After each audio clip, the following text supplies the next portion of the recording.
in a packed Canadian Parliament. ਉਹਨਾਂ ਨੇ ਇਹ ਬਿਆਨ ਦਿੱਤਾ, ਸਪਸ਼ਟ ਬਿਆਨ ਦਿੱਤਾ, that there is credible evidence that links the Indian state to Hardeep Singh Nijjar's murder in Canada. Trudeau ਨੇ ਹਾਊਸ ਆਫ ਕਾਮਨਸ ਦੇ ਵਿੱਚ ਦੱਸਿਆ ਕਿ ਪਿਛਲੇ ਹਫ਼ਤਿਆਂ ਦੇ ਵਿੱਚ ਇਹਨਾਂ ਦੀ ਸਰਕਾਰ ਨੈਸ਼ਨਲ ਸਿਕਿਉਰਿਟੀ ਅਥਾਰਟੀਜ਼ ਨੇ ਇਨਵੈਸਟੀਗੇਸ਼ਨ ਤੋਂ ਬਾਅਦ ਇਹ ਨਿਰਣਾ ਕੱਢਿਆ ਵੀ ਇੰਡੀਆ ਦੀ ਸਟੇਟ ਇਸ ਕਿਲਿੰਗ ਦੇ ਵਿੱਚ ਹਰਦੀਪ ਸਿੰਘ ਦੀ ਹੱਤਿਆ ਦੇ ਵਿੱਚ ਉਹਨਾਂ ਦਾ ਹੱਥ ਹੈਗਾ. And he raised issues in no uncertain terms that the Indian Prime Minister, Mr. Modi, when the two met in the G20 summit, that of his concerns. And Trudeau said any involvement of a foreign government in the killing of a Canadian citizen on Canadian soil is an unacceptable violation of our sovereignty. ਤੁਸੀਂ ਕਹਿ ਸਕਦੇ ਆ ਵੀ Trudeau ਨੇ ਇਹ ਕਹਿਤਾ ਵੀ ਇਹ ਇੱਕ act of ਵਾਰ ਵੀ ਤੁਸੀਂ ਕਹਿ ਸਕਦੇ ਆ ਕਿਉਂਕਿ ਉਹਨਾਂ ਦੀ ਸੋਵਰਨਟੀ ਨੂੰ ਵਾਇਲੇਟ ਕੀਤਾ ਗਿਆ. And he went on to say Canada is a country where the rule of law operates and the protection of our citizens in defense of our sovereignty is fundamental. That our priorities have therefore been, one, that our law enforcement and security agencies ensure the continued safety of all Canadians, and two, that all the steps will be taken to hold the perpetrators of this murder to account. So ਇਹਦੇ ਵਿੱਚ ਤੁਸੀਂ ਕਾਫੀ ਸਪਸ਼ਟ ਹੀ ਲੈ ਸਕਦੇ ਆ, ਪਰ ਜਿੱਥੇ Trudeau ਨੇ ਵਰਡਸ ਵੀ ਬੋਲੇ ਆ, ਅੱਖਰ ਵੀ ਬੋਲੇ ਆ ਕੰਡੈਮਨੇਸ਼ਨ, ਉੱਥੇ ਉਹਨੇ ਐਕਸ਼ਨ ਵੀ ਕੀਤਾ. ਉਹਨਾਂ ਨੇ ਇੰਡੀਆ ਦਾ ਟੌਪ ਪੋਲੀਟੀਸ਼ੀਅਨ ਡਿਪਲੋਮੈਟ ਜੋ ਕਿ ਪਵਨ ਕੁਮਾਰ ਰਾਏ, ਜੋ ਕਿ ਉੱਥੇ ਦੀ ਐਮਬੈਸੀ ਦੇ ਵਿੱਚ base C, who was the station's chief of India's intelligence agency, research and analysis wing, RAW, ਜੋ ਲੋਗੋ ਵੀ ਲਗਾਇਆ, ਉਹਨੂੰ ਇਹਨਾਂ ਨੇ ਐਕਸਪੈਲ ਕਰਤਾ because they feel he was the mastermind behind Nijjar's assassination. ਤੇ ਇਹ ਵੀ ਇੱਕ ਇੰਟਰਸਟਿੰਗ ਗੱਲ ਆ ਕਿ ਰਵਨ ਕੁਮਾਰ ਰਾਏ ਉਹਦਾ ਨਾਂ, ਕਿਉਂਕਿ ਆਮ ਤੌਰ ਤੇ ਜਦੋਂ ਇਦਾਂ ਦੇ ਡਿਪਲੋਮੈਟਿਕ ਫਾਲ ਆਊਟ ਹੁੰਦੀ ਤਾਂ ਇਹ ਨਾਂ ਗੁਪਤ ਰੱਖੇ ਜਾਂਦੇ ਆ.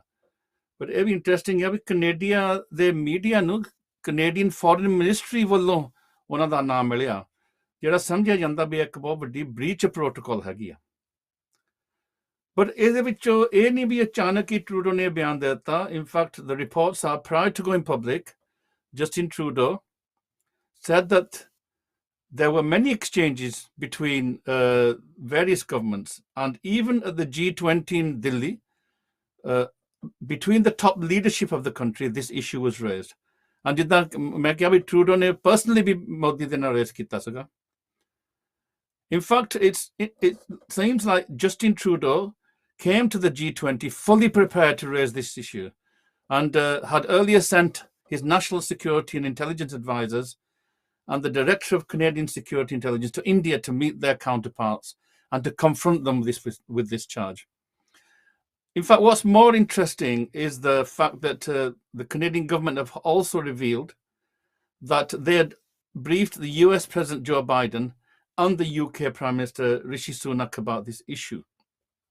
And though that the British government, UK ਸਰਕਾਰ ਦੇ ਵਿੱਚ ਚੁੱਪੀ ਰਹੀ ਆ, just a few hours ago, ਇੱਥੇ ਦਾ ਫੋਰਨ ਸੈਕਟਰੀ ਜੇਮਸ ਕਲੈਵਰਲੀ, ਉਹਨਾਂ ਨੇ ਇੱਕ ਹਾਫ ਹਾਰਟਡ ਸਟੇਟਮੈਂਟ ਦੇ ਵਿੱਚ ਇਹ ਬਿਆਨ ਦਿੱਤਾ ਕਿ ਉਹ ਆਪ ਆਸ ਕਰਦਾ, and I quote, ਵੀ ਜਿਹੜੇ ਹਰਦੀਪ ਸਿੰਘ ਨਿੱਜਰ ਦੇ ਕਾਤਲ ਨੇ ਉਹਨਾਂ ਨੂੰ ਪੂਰੀ ਸਜ਼ਾ ਮਿਲਣੀ ਚਾਹੀਦੀ ਆ. So the allegations by the Canadian Prime Minister could further weaken ties between New Delhi and Canada and lead to the stalling of bilateral negotiations of the trade deal between Canada and India. And so ਅੱਜ ਦੇ think tank ਦੇ ਉੱਪਰ ਅਸੀਂ ਇਹ ਸਾਰੀ development ਦੀ analysis ਕਰਨੀ ਆ from a Sikh perspective. ਅਸੀਂ geopolitics situation ਵੀ ਦੇਖਾਂਗੇ ਤਾਂ ਆਪਾਂ ਇਹ ਵੀ ਵਿਚਾਰਨਾ ਵੀ ਸਿੱਖਾਂ ਨੂੰ ਕੀ ਕਰਨਾ ਚਾਹੀਦਾ. ਸੋ ਸਾਡੇ ਦੋ ਗੈਸਟ ਆ ਔਨ ਲਾਈਵ. ਸਭ ਤੋਂ ਪਹਿਲਾਂ ਸਾਡੇ ਸਤਿਕਾਰਯੋਗ ਭਾਈ ਸ਼ਮਸ਼ੇਰ ਸਿੰਘ ਲੰਡਨ. ਸ਼ਮਸ਼ੇਰ ਸਿੰਘ ਜੀ, ਤੁਹਾਨੂੰ ਅਸੀਂ ਸਵਾਗਤ ਕਰਦੇ. ਵਾਹਿਗੁਰੂ ਜੀ ਕਾ ਖਾਲਸਾ, ਵਾਹਿਗੁਰੂ ਜੀ ਕੀ ਫਤਿਹ. ਵਾਹਿਗੁਰੂ ਜੀ ਕਾ ਖਾਲਸਾ, ਵਾਹਿਗੁਰੂ ਜੀ ਕੀ ਫਤਿਹ. Filmmaker and director of the documentary Battle of Amritsar. And he has, I think, have you completed your MA in Culture and Diaspora at Birkbeck, Shamsher, or still completing it?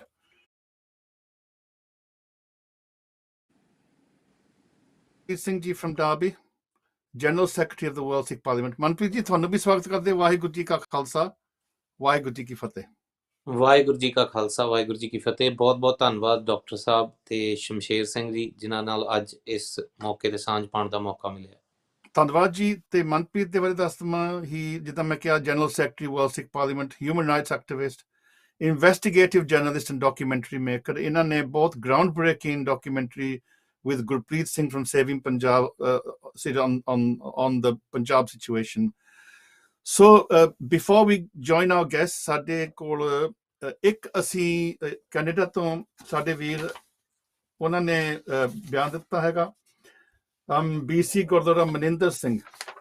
ਸੋ ਉਹਨਾਂ ਨੇ local media ਤੇ ਵੀ, ਕਾਫੀ international media ਤੇ ਵੀ, ਪਰ ਆਪਾਂ ਉਹਨਾਂ ਨੇ local Canadian ਉੱਥੇ ਜੋ BC ਦੇ ਸਿੱਖਾਂ ਦਾ ਰਿਐਕਸ਼ਨ, ਆਪਾਂ ਉਹਨਾਂ ਦੇ ਬਿਆਨ ਸੁਣੇ, ਉਸ ਤੋਂ ਬਾਅਦ ਆਪਾਂ ਫਿਰ ਗੈਸਟ ਵੱਲ ਜਾਵਾਂਗੇ ਜੀ। Like one of the things that we've kind of been saying for the last many decades is that the Indian government is definitely involved in foreign interference in Canada in Sikh affairs. So we're making out basically the acknowledgement today is an acknowledgement. And there needs to be concrete action afterwards. It's actually just a verification of what the Sikh community has been saying all along. For over a year, like Hardeep Singh was warned by security intelligence agencies here in Canada that there was an imminent threat against him. Nobody did anything for his protection. Nobody held India accountable in any which way. So basically it took a Singh Shahidi on a Gurdwara Sahib's property for the Indian government to actually be called out by the Canadian government that they actually ran this operation of having him killed.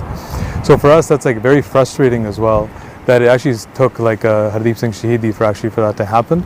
On one side, you know, like I think we acknowledge the fact that they're actually saying this, but on the other side, I think the community is very frustrated and angry as well. The Panth is asking, I think the question that needs to be asked is that, like, what are these words going to do? Are they going to prove to be hollow?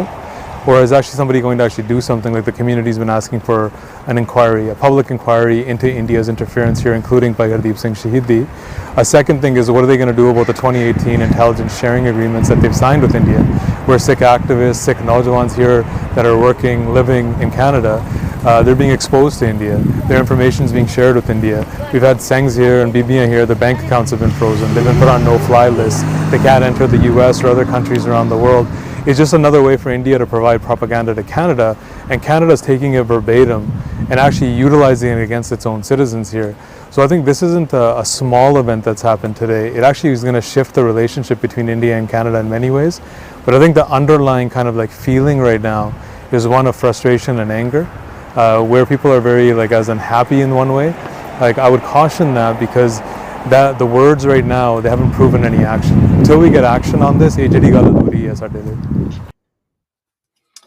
ਹਾਂਜੀ, ਸੋ ਇਹ ਸੀਗੇ ਭਾਈ Maninder Singh, Spokesman for BC Sikh Gurdwara council Canada ਤੋਂ। ਤੁਸੀਂ ਉਹਨਾਂ ਦੇ ਬਿਆਨ ਸੁਣ ਰਹੇ ਆ। ਉਹ ਕਹਿੰਦੇ ਵੀ ਜਿੱਥੇ ਸਾਨੂੰ ਇੱਕ ਕਿਸਮ ਦਾ ਚਾਅ ਵੀ ਹੈਗਾ ਕਿ ਇੱਕ ਸਾਡੀ ਜਿਹੜੀ ਅਪੀਲ ਸੀਗੀ, ਜਿਹੜੀ ਸਾਡੀ ਕੰਸਰਨ ਸੀਗੀਆਂ, ਉਹ ਐਕਨੋਲਜ ਕੀਤੀਆਂ, ਪਰ ਨਾਲ ਗੁੱਸਾ ਵੀ ਹੈਗਾ ਕਿ ਇਹ ਸਰਕਾਰਾਂ ਦੀਆਂ ਵੀ ਦੋਗਲੀਆਂ ਨੀਤੀਆਂ ਹੁੰਦੀਆਂ। ਮੈਂ ਇੱਕ ਹੋਰ ਵੀ ਗੱਲ ਦੱਸਵਾਂ, ਅਸੀਂ ਭਾਰਤੀ ਸਰਕਾਰ ਨੂੰ ਵੀ ਮੈਸੇਜ ਭੇਜਿਆ ਸੀ, ਆਪਾਂ ਈਮੇਲ ਭੇਜਿਆ ਵੀ ਤੁਸੀਂ ਵੀ ਇਸ ਪ੍ਰੋਗਰਾਮ ਦੇ ਵਿੱਚ ਸ਼ਮੂਲੀਅਤ ਕਰੋ, ਤੁਸੀਂ ਆਪਣਾ ਪੱਖ ਰੱਖੋ, ਪਰ ਉਹਨਾਂ ਨੇ ਕੋਈ ਸਾਨੂੰ ਜਵਾਬ ਨਹੀਂ ਦਿੱਤਾ। ਫਿਰ ਵੀ ਜੇ ਕੋਈ ਵੀ ਭਾਰਤੀ ਸਰਕਾਰ ਦਾ ਨੁਮਾਇੰਦਾ ਆਉਣਾ ਚਾਹੁੰਦਾ ਤਾਂ ਤੁਸੀਂ ਸਟੂਡੀਓ ਨੂੰ ਕੰਟੈਕਟ ਕਰੋ, ਤਾਂ ਆਪਾਂ ਤੁਹਾਨੂੰ ਵੀ ਲਿਆਉਂਗੇ। ਹਾਂਜੀ, ਭਾਈ ਮਨਪ੍ਰੀਤ ਸਿੰਘ ਜੀ, ਮੈਂ ਤੁਹਾਡੇ ਤੋਂ ਸ਼ੁਰੂ ਕਰੂੰਗਾ। ਇੱਕ ਕਹਾਵਤ ਆ ਅੰਗਰੇਜ਼ੀ ਦੀ, the straw that broke the camel's back, ਵੀ ਕਈ ਵਾਰੀ ਉਹ ਇੰਨਾ ਪ੍ਰੈਸ਼ਰ ਤੋਂ ਬਾਅਦ ਫਿਰ ਇੱਕ ਵਾਰ ਉਹ ਊਠ ਵੀ ਡਿੱਗ ਪੈਂਦਾ। ਤੇ ਤੁਸੀਂ ਕੀ ਸੋਚਦੇ ਆ ਵੀ ਐਡਾ ਵੱਡਾ ਬਿਆਨ, ਇੰਨਾ ਜ਼ਬਰਦਸਤ, ਔਰ ਜਿਹੜੀ 20 ਤੋਂ ਬਾਅਦ ਇਹ ਹੋਇਆ, ਟਰੂਡੋ ਨੇ ਕੀ ਕਾਰਨ ਸੀਗੇ that's changed for this to happen? What is the situation now that's changed from a week ago? So of course Bhai Sahib, ਜਦੋਂ G20 ਦੇ ਵਿੱਚ ਜਸਟਿਨ ਟਰੂਡੋ ਉੱਥੇ ਗਏ ਨੇ, ਜਿਹੜੇ ਕਿ ਦੂਸਰੇ 20 ਦੇਸ਼ਾਂ ਦੇ ਡਿਪਲੋਮੈਟਸ ਤੇ ਜਿੱਥੇ ਉੱਥਾਂ ਦੇ ਹੈਡ ਆਫ ਸਟੇਟ ਮੌਜੂਦ ਸਨ, ਉੱਥੇ ਜਸਟਿਨ ਟਰੂਡੋ ਵੀ ਮੌਜੂਦ ਸਨ। ਤੇ ਇੱਕ ਚੀਜ਼ ਸਾਨੂੰ ਇਹ ਨੋਟ ਕਰਨੀ ਪੈਣੀ ਹੈ ਕਿ ਉਹਨਾਂ ਨੂੰ ਪ੍ਰੋਪਰ ਕਾਰਨਰ ਕੀਤਾ ਗਿਆ ਸੀ ਉਸ ਇਵੈਂਟ ਦੇ ਵਿੱਚ। ਜੇ ਤੁਸੀਂ ਵੇਖੋ ਤੇ ਉੱਥੇ ਇੰਡੀਅਨ ਮੀਡੀਆ ਨੇ ਜਸਟਿਨ ਟਰੂਡੋ ਤੇ ਸਟੋਰੀਆਂ ਚਲਾਈਆਂ ਕਿ ਉਹ ਕਿਸ ਤਰੀਕੇ ਦੇ ਨਾਲ ਖਾਲਿਸਤਾਨੀਆਂ ਨੂੰ ਹਾਰਬਰ ਕਰਨ ਲਈ ਗਰਾਊਂਡ ਦੇ ਰਿਹਾ ਹੈ, ਔਰ ਹੋਰ ਵੀ ਬੜੇ ਸਾਰੇ ਐਲੀਗੇਸ਼ਨ ਲਾਏ। ਔਰ ਤੁਸੀਂ ਇੱਕ ਰੀਸੈਂਟਲੀ ਇੱਕ ਡਾਕੂਮੈਂਟਰੀ ਵੀ ਦੇਖ ਰਹੇ ਹੋ ਜਿਹੜੀ ਕਿ ਬਣਾਈ ਗਈ ਹੈ ਬਿਲਕੁਲ ਇਸ ਚੀਜ਼ ਦੇ ਪੈਰਲਲ ਹੀ ਆਈ ਹੈ ਜਿਹੜੀ ਕਿ ਬੇਸਿਕਲੀ ਜਸਟਿਨ ਟਰੂਡੋ ਦੇ ਖਿਲਾਫ ਹੈਗੀ ਹੈ ਡਾਕੂਮੈਂਟਰੀ। ਹੁਣ ਜੇ ਅਸੀਂ ਗੱਲ ਕਰੀਏ ਵੈਸਟ ਦਾ ਕੀ ਰੋਲ ਰਿਹਾ, ਵੈਸਟ ਨੇ ਸਦਾ ਹੀ ਡਬਲ ਰੋਲ ਅਪਣਾਇਆ। ਉਹਨੇ 10% ਤੁਹਾਨੂੰ ਦੇ ਦਿੱਤਾ ਸਾਥ, 90% ਇੰਡੀਆ ਦਾ ਸਾਥ ਦੇ ਦਿੱਤਾ। ਜਿਸ ਤਰ੍ਹਾਂ ਜੇ ਅਸੀਂ ਯੂਕੇ ਦੀ ਗੱਲ ਕਰੀਏ, ਯੂਕੇ ਅਸੀਂ ਸਾਰੇ ਜਾਣਦੇ ਹਾਂ, ਕੁਛ ਇੱਕ ਪੇਪਰ ਲੀਕ ਹੋਏ ਕਿ ਇਹਨਾਂ ਦੀ ਦਰਬਾਰ ਸਾਹਿਬ ਤੇ ਉੱਤੇ ਅਟੈਕ ਵਿੱਚ ਵੀ ਸ਼ਮੂਲੀਅਤ ਸੀ, ਹਰ ਚੀਜ਼ ਦੇ ਵਿੱਚ ਇਹ ਗਾਈਡੈਂਸ ਦੇ ਰਹੇ ਸਨ, ਪਰ ਤੁਹਾਡੇ ਲੋਕਾਂ ਨੂੰ ਇਹਨਾਂ ਨੇ ਅਸਾਈਲਮਸ ਵੀ ਦਿੱਤੀਆਂ ਇੱਥੇ, ਠੀਕ ਹੈ ਨਾ। ਸੋ ਇਹ ਬੇਸਿਕਲੀ ਵੈਸਟ ਦਾ ਹਮੇਸ਼ਾ ਡਬਲ ਫੇਸਡ ਰੋਲ ਰਿਹਾ। ਪਰ ਅੱਜ ਇੱਕ ਗੱਲ ਹੈ ਕਿ ਜਦੋਂ ਵੀ ਇੰਡੀਆ ਕੁਛ ਕਰਦਾ ਸੀ, ਵੈਸਟ ਨੂੰ ਕਵਰ ਅਪ ਕਰ ਰਿਹਾ ਸੀ। ਅੱਜ ਪਹਿਲੀ ਵਾਰੀ ਪਾਥ ਬ੍ਰੇਕਿੰਗ ਇਹ ਚੀਜ਼ ਹੋਈ ਹੈ ਕਿ ਅੱਜ ਜਸਟਿਨ ਟਰੂਡੋ ਨੇ ਕੋਈ ਆਊਟ ਆਫ ਦ ਬਲੂ ਸਿੱਖਾਂ ਦਾ ਸਾਥ ਨਹੀਂ ਦਿੱਤਾ। ਉਹਨੇ ਸਿਰਫ ਸੱਚ ਕਿਹਾ, ਪਹਿਲੀ ਵਾਰੀ ਕਿਸੇ ਨੇ ਸੱਚ ਬੋਲਿਆ।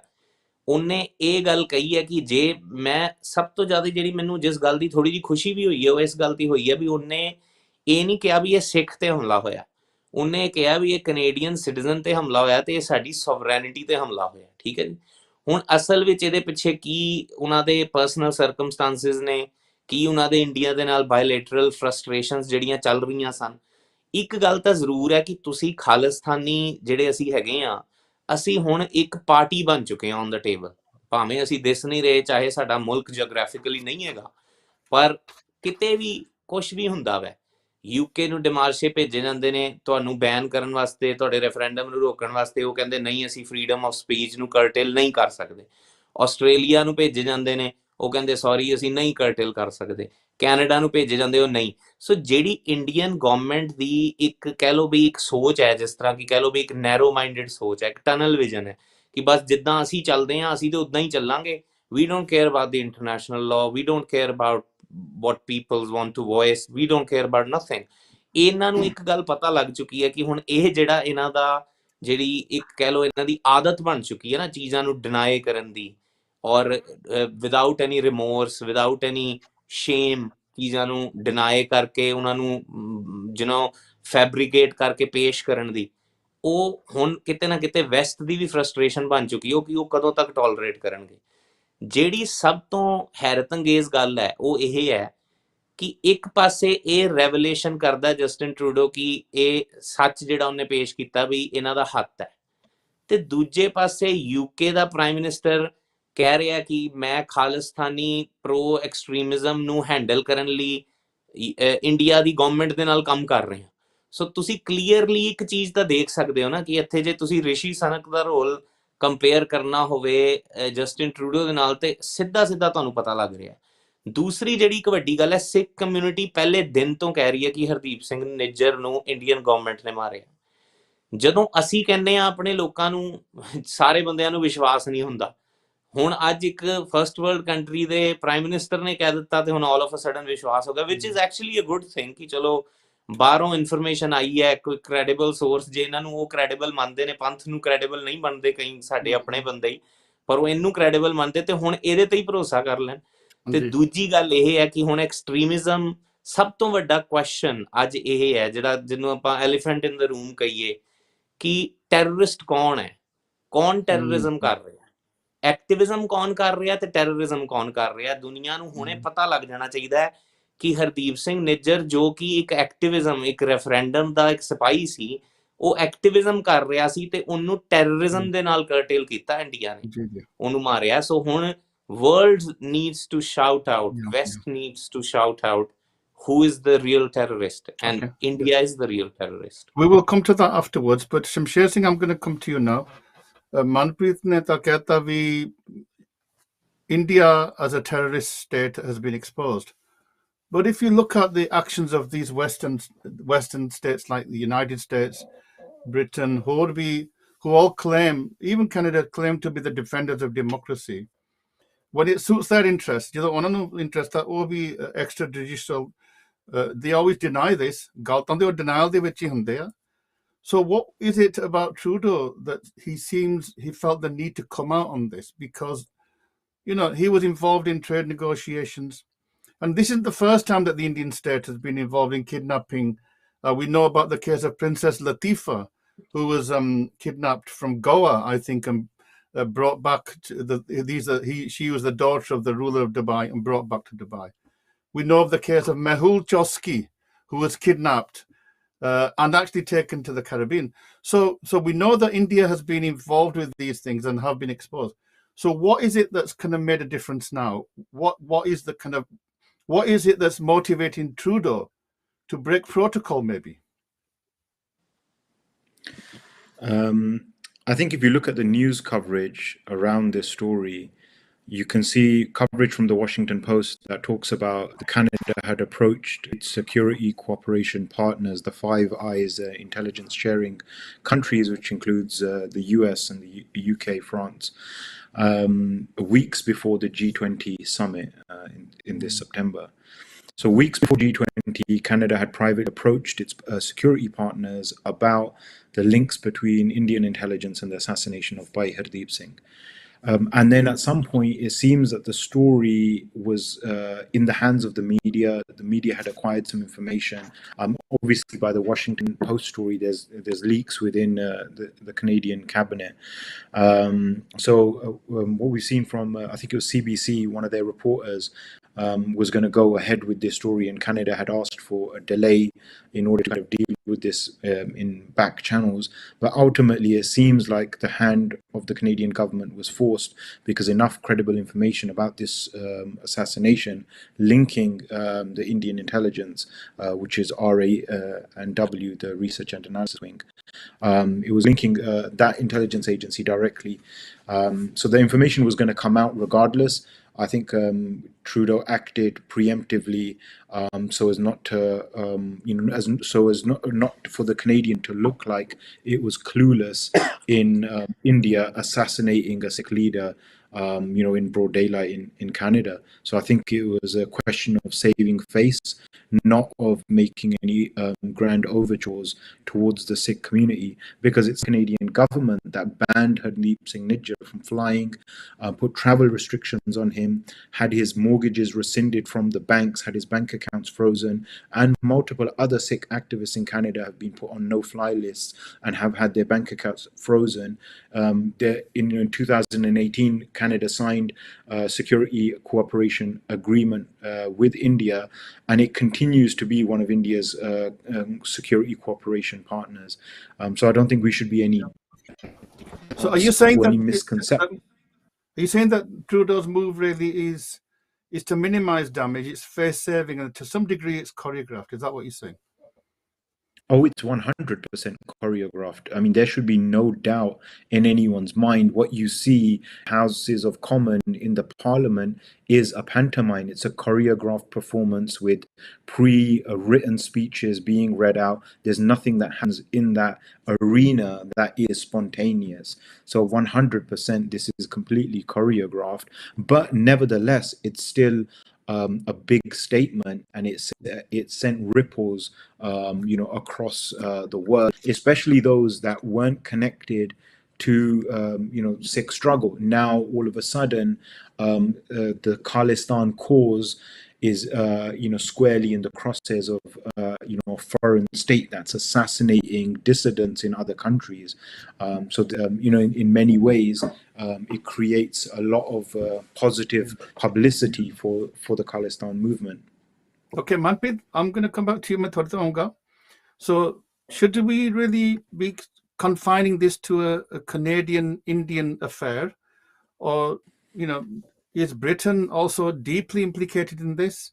We know about the case of Tara Singh Kanda, and we haven't had any evidence prima facie that was also an assassination. All the signs, if you look at these hit lists that were published, all the indication is that the hand of the Indian state could be in there, but also the British government's behaviour to not allow a post-mortem to take place. Do you think that the British government? I mean, we've had this statement from James Cleverly. Do you think that they're going to have to come clean as well? I mean, Tom Watson has already tweeted and asked for the British Prime Minister to take up the responsibility and assure Sikh citizens of this country that they are safe in this country. I mean, this really implies कि जो कुछ हरदीप सिंह निज्जर दे नाल होया, we have a proof on the table now that it was done by the Indian government. And this is what I believe, that the Pakistan should now open an investigation into Panjward's murder, by Paramjit Singh Panjward's Shahidi. And they should also open an investigation, UK should open an investigation for what has happened to Avtar Singh Khanda. Because now the proof is there. ਜਿਹੜੀ 20 ਲੋਕਾਂ ਦੀ hit list ਸੀਗੀ, ਜਿਹੜੀ ਕਿ ਹਰ TV ਤੇ ਚੱਲ ਰਹੀ ਸੀ ਕਿ ਇਹ ਮੋਸਟ ਵਾਂਟਡ ਖਾਲਿਸਤਾਨੀ ਜਿਹੜੇ ਨੇ, ਉਹਨਾਂ ਵਿੱਚੋਂ 3 ਖਾਲਿਸਤਾਨੀ ਐਲੀਮੀਨੇਟ ਹੁੰਦੇ ਨੇ। ਤੇ ਜੇ ਇਹਨਾਂ ਦੀ ਐਲੀਮੀਨੇਸ਼ਨ ਤੇ ਇੱਕ ਦਾ ਤੁਹਾਨੂੰ ਪ੍ਰੂਫ ਮਿਲ ਗਿਆ ਕਿ ਇਹ ਇੰਡੀਅਨ ਗਵਰਨਮੈਂਟ ਦਾ ਕੰਮ ਹੈ, ਤੇ ਮੋਸਟ ਲਾਈਕਲੀ ਇਹ ਸਾਨੂੰ ਤਾਂ ਪਤਾ ਹੀ ਹੈ ਕਿ ਕਿਹਦਾ ਕੰਮ ਹੈ, ਪਰ ਇਹ ਇਨਵੈਸਟੀਗੇਸ਼ਨ ਖੋਲਣਾ ਹੁਣ ਇਹਨਾਂ ਦੀ ਇੱਕ ਮੋਰਲ ਰਿਸਪੌਂਸਿਬਿਲਿਟੀ ਹੈ। ਔਰ ਰਿਸ਼ੀ ਸੁਨਕ ਨੇ ਜਿਸ ਤਰ੍ਹਾਂ ਉਹ ਬਿਹੇਵ ਕਰ ਰਿਹਾ, ਜਿਸ ਤਰ੍ਹਾਂ ਉਹ ਚੱਲ ਰਿਹਾ, ਜਿਸ ਤਰੀਕੇ ਦਾ ਉਹਦਾ ਕੰਡਕਟ ਹੈ, ਉਹ ਕੰਪਲੀਟਲੀ ਬਾਇਸਡ ਹੈ ਇਸ ਵੇਲੇ ਇੰਡੀਆ ਦੇ ਹੱਕ ਵਿੱਚ। ਪਰ ਮੈਨੂੰ ਤਾਂ ਇਹ ਲੱਗਦਾ ਵੀ I think this is start of a new beginning. As we say ਕਿ west is always very transactional in its approach, ਕਿ ਜੇ ਉਹਨਾਂ ਨੂੰ ਕਿਧਰੋਂ ਫਾਇਦਾ ਹੋ ਰਿਹਾ ਤੇ ਉਹ ਉਧਰ ਨੂੰ ਝੁਕ ਜਾਂਦੇ ਨੇ, ਫਿਰ ਹਿਊਮਨ ਰਾਈਟਸ ਦੀ ਕੋਈ ਪਰਵਾਹ ਨਹੀਂ ਹੁੰਦੀ। ਪਰ ਅੱਜ ਆਈ ਥਿੰਕ ਪਹਿਲੀ ਵਾਰੀ ਇੰਡੀਆ ਨੂੰ ਕਿਸੇ ਵੈਸਟਰਨ ਸਟੇਟ ਨੇ ਅਕਾਊਂਟੇਬਲ ਠਹਿਰਾਇਆ ਵੀ ਤੁਸੀਂ ਗਲਤ ਕੀਤਾ। ਔਰ ਕੇਵਲ ਇੰਨਾ ਹੀ ਨਹੀਂ, ਉਹਨੇ ਕਿਹਾ ਵੀ ਮੇਰੀ ਦੇਸ਼ ਦੀ ਸੋਵਰੈਨਿਟੀ ਤੇ ਇਹ ਹਮਲਾ ਹੈ। ਤਾਈਓ ਇੱਕ ਬਹੁਤ ਸਿੰਬੋਲਿਕ ਹੁੰਦਾ ਹੈ ਕਿਸੇ ਨੂੰ, ਸਭ ਤੋਂ ਪਹਿਲਾਂ ਤਾਂ ਕਿਸੇ ਜਿਹੜਾ ਡਿਪਲੋਮੈਟ ਹੁੰਦਾ ਹੈ ਉਹਨੂੰ ਉਹਦੀ ਜਿਹੜੀ ਉਹਨੂੰ ਬੇਸਿਕਲੀ ਉਹਦੀ ਪੋਸਟ ਤੋਂ ਐਕਸਪੈਲ ਕਰਨਾ, ਔਰ ਦੂਸਰੀ ਜਿਹੜੀ ਤੁਸੀਂ ਗੱਲ ਕੀਤੀ ਕਿ ਉਹਦਾ ਨਾਮ ਲੈ ਕੇ ਐਕਸਪੈਲ ਕਰਨਾ, ਇਹ ਤਾਂ ਈਵਨ ਜਿਹੜੇ ਪ੍ਰੋਟੋਕੋਲਸ, ਡਿਪਲੋਮੈਟਿਕ ਪ੍ਰੋਟੋਕੋਲਸ ਦੇ ਅਗੇਂਸਟ ਹੈ। ਸੋ ਇੱਕ ਬਹੁਤ ਵੱਡੀ ਗੱਲ ਹੈ। ਮੈਨੂੰ ਲੱਗਦਾ ਵੀ ਆਪਾਂ, ਹਾਂ, ਅਸੀਂ ਇਹ ਨਾ ਕਹੀਏ ਵੀ ਅਸੀਂ ਬਹੁਤ ਖੁਸ਼ ਹੋ ਜਾਈਏ। ਦੇਖੋ, ਇੱਕ ਗੱਲ ਤਾਂ ਹੈ ਨਾ ਕਿ somebody had to die before they speak against Indian government. Everybody knows. ਮੈਂ ਹੁਣ ਜੇ ਅਸੀਂ ਗੱਲ ਕਰੀਏ 4 ਸਾਲ ਪਹਿਲਾਂ ਜਿਹੜੇ ਨੇ ਜਾਸੂਸ ਫੜੇ ਗਏ ਨੇ ਸਿੱਖਾਂ ਦੇ ਗੁਰਦੁਆਰਿਆਂ ਚੋਂ ਜਰਮਨੀ 'ਚ, ਔਰ ਉਹਨਾਂ ਨੂੰ ਟਰਾਈ ਕੀਤਾ ਗਿਆ ਜਰਮਨ ਲਾਜ਼ ਤੇ, ਔਰ ਫਿਰ ਉਹਨਾਂ ਨੂੰ ਜਿਹੜਾ ਸਜ਼ਾਵਾਂ ਦਿੱਤੀਆਂ ਗਈਆਂ, ਔਰ ਇਹ ਕਿਹਾ ਗਿਆ ਵੀ ਇੰਡੀਅਨ ਫੋਰਨ ਸੋਇਲ ਤੇ ਐਸਪੀਨੇਜ ਕਰ ਰਹੇ ਨੇ। ਠੀਕ ਹੈ ਜੀ, ਇਹ ਕੋਈ ਨਵੀਂ ਚੀਜ਼ ਨਹੀਂ ਹੈਗੀ। ਆਸਟ੍ਰੇਲੀਆ ਵਿੱਚ ਉਹ ਕਹਿੰਦੇ ਨੇ ਕਿ ਸਿੱਖਾਂ ਨੇ ਜੀ ਮੰਦਿਰਾਂ ਨੂੰ ਡੀਫੇਸ ਕਰ ਦਿੱਤਾ। ਠੀਕ ਹੈ ਜੀ, ਸਿੱਖਾਂ ਨੇ ਕੀਤਾ। ਜਦੋਂ ਆਸਟ੍ਰੇਲੀਅਨ ਗਵਰਨਮੈਂਟ ਨੇ ਇਨਵੈਸਟੀਗੇਸ਼ਨ ਕੀਤੀ ਤਾਂ ਉਹਨਾਂ ਦੇ ਆਪਣੇ ਬੰਦੇ ਸਨ ਜਿਨ੍ਹਾਂ ਨੇ ਮੰਦਿਰਾਂ ਦੇ ਬਾਹਰ ਲਿਖਿਆ ਸੀ। ਸੋ ਕਹਿਣ ਤੋਂ ਭਾਵ ਜਿਹੜਾ ਮਨਪ੍ਰੀਤ ਸਿੰਘ ਜੀ, ਮੈਂ ਇਹ ਪੁਆਇੰਟ ਮਨਪ੍ਰੀਤ ਕਰਨਾ, ਕਿਉਂਕਿ ਮੇਰਾ ਫਰਜ਼ ਬਣਦਾ, ਹੁਣ ਭਾਰਤੀ ਸਰਕਾਰ ਦਾ ਤਾਂ ਕੋਈ ਨੁਮਾਇੰਦਾ ਆਇਆ ਨਹੀਂ, ਪਤਾ ਨਹੀਂ ਉਹਨਾਂ ਦੀ ਕਮਜ਼ੋਰੀ ਹੋਊਗੀ, ਪਰ ਸਾਨੂੰ ਉਹਨਾਂ ਦਾ ਪੱਖ ਰੱਖਣਾ ਵੀ ਸਾਡੀ ਡਿਊਟੀ ਬਣਦੀ ਆ। ਤਾਂ ਇੱਕ ਭਾਰਤੀ ਮੀਡੀਆ ਦੇ ਵਿੱਚ ਵੀ ਇਹ ਗੱਲ ਆਉਂਦੀ ਆ, ਤਾਂ ਇਹ ਵਾਰ-ਵਾਰ ਇਹ ਕਹਿ ਰਹੇ ਆ ਵੀ ਜਿਹੜੇ ਖਾਲਿਸਤਾਨੀ ਹੈਗੇ ਆਪਰੇਟ ਕਰਦੇ ਕੈਨੇਡਾ ਦੇ ਵਿੱਚ, ਆਸਟ੍ਰੇਲੀਆ, UK, ਹੋਰ ਕੰਟਰੀਆਂ ਦੇ ਵਿੱਚ, ਉਹ ਭਾਰਤ ਨੂੰ ਖਤਮ ਕਰਨਾ ਚਾਹੁੰਦੇ ਆ। ਤਾਂ ਉਹ ਇੰਡੀਆ ਮੀਡੀਆ ਤੇ ਬੜਾ ਇਹ ਹੁਣ ਪਿੱਛੇ ਜਦੋਂ ਵੈਨਕੂਵਰ ਦੇ ਵਿੱਚ ਹੋਈ ਸੀ ਰੈਫਰੈਂਡਮ, ਤੇ ਗੁਰਪਤਵੰਤ ਸਿੰਘ ਪੰਨੂ ਦੀ ਸਪੀਚ ਉਹ ਵਾਰ-ਵਾਰ ਦਿਖਾ ਰਿਹਾ, ਜਿੱਥੇ ਉਹ ਕਹਿ ਰਿਹਾ ਵੀ ਮੈਂ ਭਾਰਤ ਨੂੰ ਖਤਮ ਕਰਨਾ ਚਾਹੁੰਦਾ, ਬਲਕਨਾਈਜ਼ ਕਰਨਾ ਚਾਹੁੰਦਾ। ਸੋ ਭਾਰਤੀ ਜਿਹੜੇ ਸਪੋਰਟਰ ਆ ਉਹ ਸਰਕਾਰ ਤਾਂ ਨਹੀਂ ਖੁੱਲ੍ਹੇਆਮ ਕਹਿੰਦੀ, ਉਹ ਕਹਿੰਦੇ ਵੀ ਸਾਡਾ ਹੱਕ ਆ ਅਸੀਂ ਡਿਫੈਂਸਿਵ ਮੈਜਰ, ਵੀ ਜਿਹੜੇ ਲੋਕ ਸਾਨੂੰ ਖਤਮ ਕਰਨਾ ਚਾਹੁੰਦੇ ਅਸੀਂ ਉਹਨਾਂ ਨੂੰ ਐਲੀਮੀਨੇਟ, ਸਾਡੇ ਜਾਇਜ਼ ਆ। ਤੁਸੀਂ ਇਹਦਾ ਕੀ ਜਵਾਬ ਦਓਗੇ? That's the justification. ਦੇਖੋ, ਕੋਈ ਵੀ ਜਿਹੜੀ ਕਮਜ਼ੋਰ ਸਟੇਟ ਹੁੰਦੀ ਹੈ ਨਾ, ਜਿਹਦਾ ਨੈਰੇਟਿਵ ਕਮਜ਼ੋਰ ਹੁੰਦਾ, ਉਹ ਕ੍ਰਿਟਿਸਿਜ਼ਮ ਬਰਦਾਸ਼ਤ ਨਹੀਂ ਕਰ ਸਕਦੀ। ਜਦੋਂ ਅਸੀਂ ਯੂਨਾਈਟਿਡ ਨੇਸ਼ਨ ਜਾਂਦੇ ਹਾਂ, ਜਦੋਂ ਅਸੀਂ ਦੂਸਰੀਆਂ ਕੰਟਰੀਜ਼ ਨਾਲ ਲੌਬੀ ਕਰਦੇ ਹਾਂ, ਜਦੋਂ ਸਟੇਟਸ ਜੈਨੋਸਾਈਡ ਦੇ ਸਪੋਰਟ ਦੇ, ਸਿੱਖ ਜੈਨੋਸਾਈਡ ਨੂੰ ਰੈਕੋਗਨਾਈਜ਼ ਕਰਨ ਦੇ ਬਿੱਲ ਪਾਸ ਕਰਦੀ ਹੈ, ਜਦੋਂ ਸਟੇਟਸ ਜੂਨ 1984 ਨੂੰ ਮੈਮੋਰੀਅਲ ਮੰਥ ਪਾਸ ਕਰਦੀ ਹੈ, ਅਮਰੀਕਾ ਦੀਆਂ ਸਟੇਟਸ, ਕੈਨੇਡਾ ਦੀਆਂ ਸਟੇਟਸ, ਜਦੋਂ ਉਹ 29 ਅਪ੍ਰੈਲ ਨੂੰ ਡੈਕਲੇਰੇਸ਼ਨ ਆਫ ਇੰਡੀਪੈਂਡੈਂਸ ਵਜੋਂ ਰੈਜ਼ੋਲਿਊਸ਼ਨ ਪਾਸ ਕਰਦੀਆਂ ਨੇ, ਤੇ ਇੰਡੀਆ ਘਬਰਾ ਜਾਂਦਾ, ਇੰਡੀਆ ਡਰ ਜਾਂਦਾ। ਇੱਕ ਬੰਦਾ ਜਿਹੜਾ ਕਲਮ ਨਾਲ ਰੈਫਰੈਂਡਮ ਕਰਾ ਰਿਹਾ ਸੀ, ਜੇ ਕਹਿੰਦੇ ਨੇ ਅਸੀਂ ਗਿਣਤੀ ਦੇ ਹਾਂ, ਤੇ ਫਿਰ 1.5 ਲੱਖ ਬੰਦਾ ਕਿੱਦਾਂ ਇਕੱਠਾ ਹੋ ਗਿਆ? ਹਰਦੀਪ ਸਿੰਘ ਨਿੱਜਰ ਨੂੰ ਜਿਸ ਥਾਂ ਤੇ ਮਾਰਿਆ ਗਿਆ, ਉਸੇ ਥਾਂ ਤੇ 1.5 ਲੱਖ ਬੰਦੇ ਨੇ ਖੜੇ ਹੋ ਕੇ ਉਸੇ ਸ਼ਹਿਰ 'ਚ ਖਾਲਿਸਤਾਨ ਦੇ ਨਾਂ ਤੇ ਵੋਟ ਪਾਈ, ਔਰ ਆਪਣਾ ਮੈਂਡੇਟ ਦੁਨੀਆ ਨੂੰ ਸਾਫ਼ ਦੱਸ ਦਿੱਤਾ, ਇੰਡੀਆ ਨੂੰ ਸਾਫ਼ ਦੱਸ ਦਿੱਤਾ ਬਈ ਇੱਦਾਂ ਐਲੀਮੀਨੇਟ ਕਰਦਿਆਂ ਸਾਡੀਆਂ ਸਟਰਗਲਸ ਖਤਮ ਨਹੀਂ ਹੋਣੀਆਂ। ਅੱਗੇ ਵੀ ਤੁਸੀਂ ਹਜ਼ਾਰਾਂ ਹੀ ਸਿੰਘਾਂ ਨੂੰ ਸ਼ਹੀਦ ਕੀਤਾ, ਸਾਡੀ ਸਟਰਗਲ ਉੱਦਾਂ ਹੀ ਚੱਲਦੀ ਰਹੀ। ਜਿਹੜੀ ਗੱਲ ਇਹ ਹੈ ਕਿ ਇੰਡੀਆ, ਅਸੀਂ ਕਹਿੰਦੇ ਹਾਂ ਵੀ ਜੇ ਗੁਰਪਤਵੰਤ ਸਿੰਘ ਪੰਨੂ ਕਹਿੰਦਾ ਵੀ ਇੰਡੀਆ ਬਲਕਨਾਈਜ਼ ਹੋਣਾ ਹੈ, ਤੇ ਉਹ ਤਾਂ ਹੋਏਗਾ, ਕਿਉਂ ਨਹੀਂ ਹੋਏਗਾ? ਜਦੋਂ ਤੁਸੀਂ ਲੋਕਾਂ ਦੀਆਂ ਲਾਸ਼ਾਂ ਦੇ ਢੇਰਾਂ ਤੇ ਖੜ ਕੇ ਆਪਣਾ ਮੁਲਕ ਬਣਾਇਆ ਹੋਇਆ, ਤੇ ਕਿਵੇਂ ਨਹੀਂ ਹੋਏਗਾ? ਕੀ ਲੋਕੀ ਗੁਜਰਾਤ ਭੁੱਲ ਜਾਣਗੇ, ਲੋਕੀ ਦਿੱਲੀ ਭੁੱਲ ਜਾਣਗੇ, ਲੋਕੀ ਕਾਨਪੁਰ ਭੁੱਲ ਜਾਣਗੇ, ਲੋਕੀ ਮਾਲੇਗਾਂਵ ਭੁੱਲ ਜਾਣਗੇ, ਲੋਕੀ 7 ਸਿਸਟਰ ਸਟੇਟਸ ਵਿੱਚ ਜੋ ਹੋ ਰਿਹਾ ਉਹ ਭੁੱਲ ਜਾਣਗੇ ਲੋਕੀ? ਤੁਸੀਂ ਲੋਕਾਂ ਦੀਆਂ ਟਰਾਈਬਲ ਔਰਤਾਂ ਨੂੰ ਨੰਗੀਆਂ ਕਰਕੇ ਉਹਨਾਂ ਦਾ ਰੇਪ ਕਰਦੇ ਪਏ ਹੋ। ਮੈਂ ਤੇ ਇਹੋ ਜੀ ਇੰਨੀ ਗੰਦੀ ਜ਼ਹਿਨੀਅਤ ਵਾਲਾ ਮੁਲਕ ਕਿਉਂ ਨਹੀਂ ਬਾਲਕਨਾਈਜ਼ ਹੋਏਗਾ? ਬਿਲਕੁਲ ਹੋਏਗਾ, ਟੁੱਟੇਗਾ। ਔਰ ਅਸੀਂ ਆਪਣਾ ਇੱਕ ਮਿੰਟ ਡਾਕਟਰ ਸਾਹਿਬ, ਮੈਨੂੰ ਆਪਣਾ ਗੱਲ ਪਲੀਜ਼ ਕੰਪਲੀਟ ਕਰ ਲੈਣ ਦਿਓ। ਸਾਡਾ ਜਿਹੜਾ ਮੁਲਕ ਬਣਾਉਣਾ ਹੈ, ਇਹ ਕੋਈ ਸਾਡਾ ਕੋਈ ਲਿਵਿੰਗ ਇਹ ਕੋਈ ਡ੍ਰੀਮ ਨਹੀਂ ਹੈਗਾ, ਇਹ ਰਿਐਲਿਟੀ ਹੈ। ਸਾਡਾ ਮੁਲਕ ਸੀਗਾ, ਔਰ ਜਦੋਂ ਕੋਈ ਸਟੇਟ ਕਿਸੇ ਦਾ ਜੈਨੋਸਾਈਡ ਕਰ ਦਿੰਦੀ ਹੈ, ਉਸ ਤੋਂ ਬਾਅਦ ਉਸ ਲੋਕਾਂ ਦੇ ਕੋਲ, ਉਸ ਕਮਿਊਨਿਟੀ ਕੋਲ ਕੋਈ ਹੋਰ ਵਿਕਲਪ ਨਹੀਂ ਰਹਿ ਜਾਂਦਾ। ਹੁਣ ਅਸੀਂ ਇੰਡੀਆ ਦੇ ਨਾਲ ਰਹਿ ਕੇ ਕੀ ਉਡੀਕ ਕਰੀਏ? ਇੱਕ ਹੋਰ ਜੈਨੋਸਾਈਡ ਦੀ ਉਡੀਕ ਕਰੀਏ ਡਾਕਟਰ ਸਾਹਿਬ? ਸੋ ਅਸੀਂ ਤਾਂ ਆਪਣਾ ਮੁਲਕ ਬਣਾਉਣਾ ਹੀ ਹੈ, ਇਹਦੇ ਵਿੱਚ ਕੋਈ ਦੋ ਰਾਏ ਨਹੀਂ। ਹਾਂਜੀ, ਮੈਂ ਮੁੜ ਕੇ ਆਉਂਗਾ ਸ਼ਮਸ਼ੇਰ ਸਿੰਘ, ਮੈਂ ਇਹੀ ਤੁਹਾਨੂੰ ਵੀ ਸਵਾਲ ਪਾਉਣਾ, ਕਿਉਂਕਿ ਮੇਨ ਨੈਰੇਟਿਵ ਇਹੀ ਆਉਂਦਾ ਵੀ ਬਾਹਰ ਖਾਲਿਸਤਾਨੀ ਐਕਸਟ੍ਰੀਮਿਸਟ ਵੀ ਲਫ਼ਜ਼ ਵਰਤਿਆ ਜਾਂਦਾ, ਵਾਇਲੈਂਟ ਵੀ ਵਰਤਿਆ ਜਾਂਦਾ। ਨੈਰੇਟਿਵ ਵਿਚਾਰ ਰਹੇ ਆ ਵੀ ਇਹ ਭਾਰਤ ਨੂੰ ਖਤਮ ਕਰਨਾ ਚਾਹੁੰਦੇ ਆ। ਤੇ ਉਹ ਗੁਰਪਤਵੰਤ ਸਿੰਘ ਪੰਨੂ ਦੀ ਸਪੀਚ ਵੀ ਉਹਨੇ ਵਾਰ-ਵਾਰ ਲਾਉਂਦੇ ਵੀ ਜਿਹੜੇ ਉਹਨੇ ਕਿਹਾ ਵੀ ਵਾਂਟ ਟੂ ਬਲਕਨਾਈਜ਼ ਇੰਡੀਆ। ਸੋ ਉਹ ਕਹਿ ਰਹੇ ਆ ਮੋਰਲੀ ਜਾਂ ਜਸਟੀਫਾਈਡ ਹੋਣ ਪੈਮਾਨਾ ਜਾਂ ਲੀਗਲੀ ਤਾਂ ਸ਼ਾਇਦ ਜਸਟੀਫਾਈਡ ਨਹੀਂ, ਉਹ ਕਹਿੰਦੇ ਸਾਡਾ ਹੱਕ ਬਣਦਾ to protect the integrity of India and we will use whatever means necessary. What do you say to that? I think India has every right to try to defend its sovereignty, and it has done so multiple times. And India has made it clear that it's willing to genocide entire communities in order to protect that sovereignty. So we should be in no doubts about the capabilities of India. They've successfully vilified an entire community. You have to loudly proclaim your allegiance to the Tiranga in order to be an Indian. You can, rise to the top ranks of the police as long as you take part in genocide of your own community, as we have seen in the past. I think Sikhs have every right to exert their sovereignty, to struggle for their liberation by any means necessary. The difference between Sikhs and India is an artificial entity created in 1947 that didn't exist prior, and Sikhs have been sovereigns ever since Guru Nanak Badshah bestowed Badshahi to us in 1469.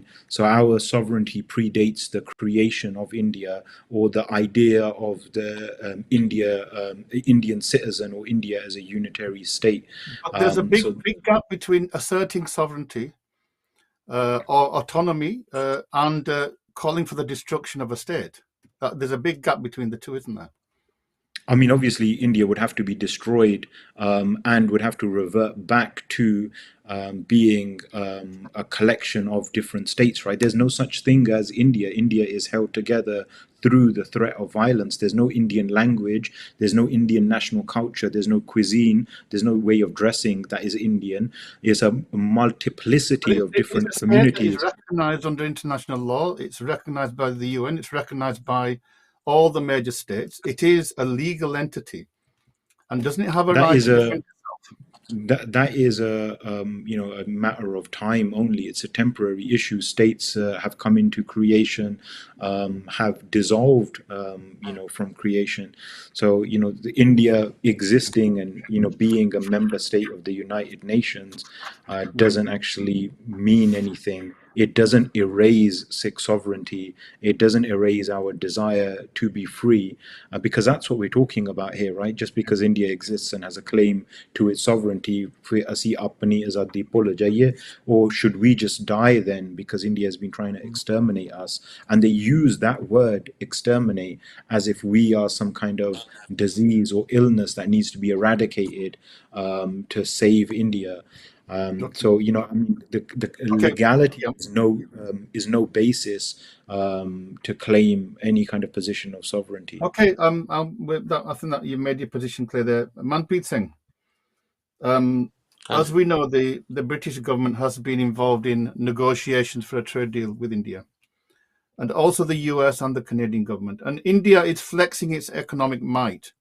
Just recently, it celebrated its landing on the moon, on Chandrama, and Modi at the G20 seems to be, so confident about himself that he feels that he is now becoming a superpower, and that he can dictate the terms.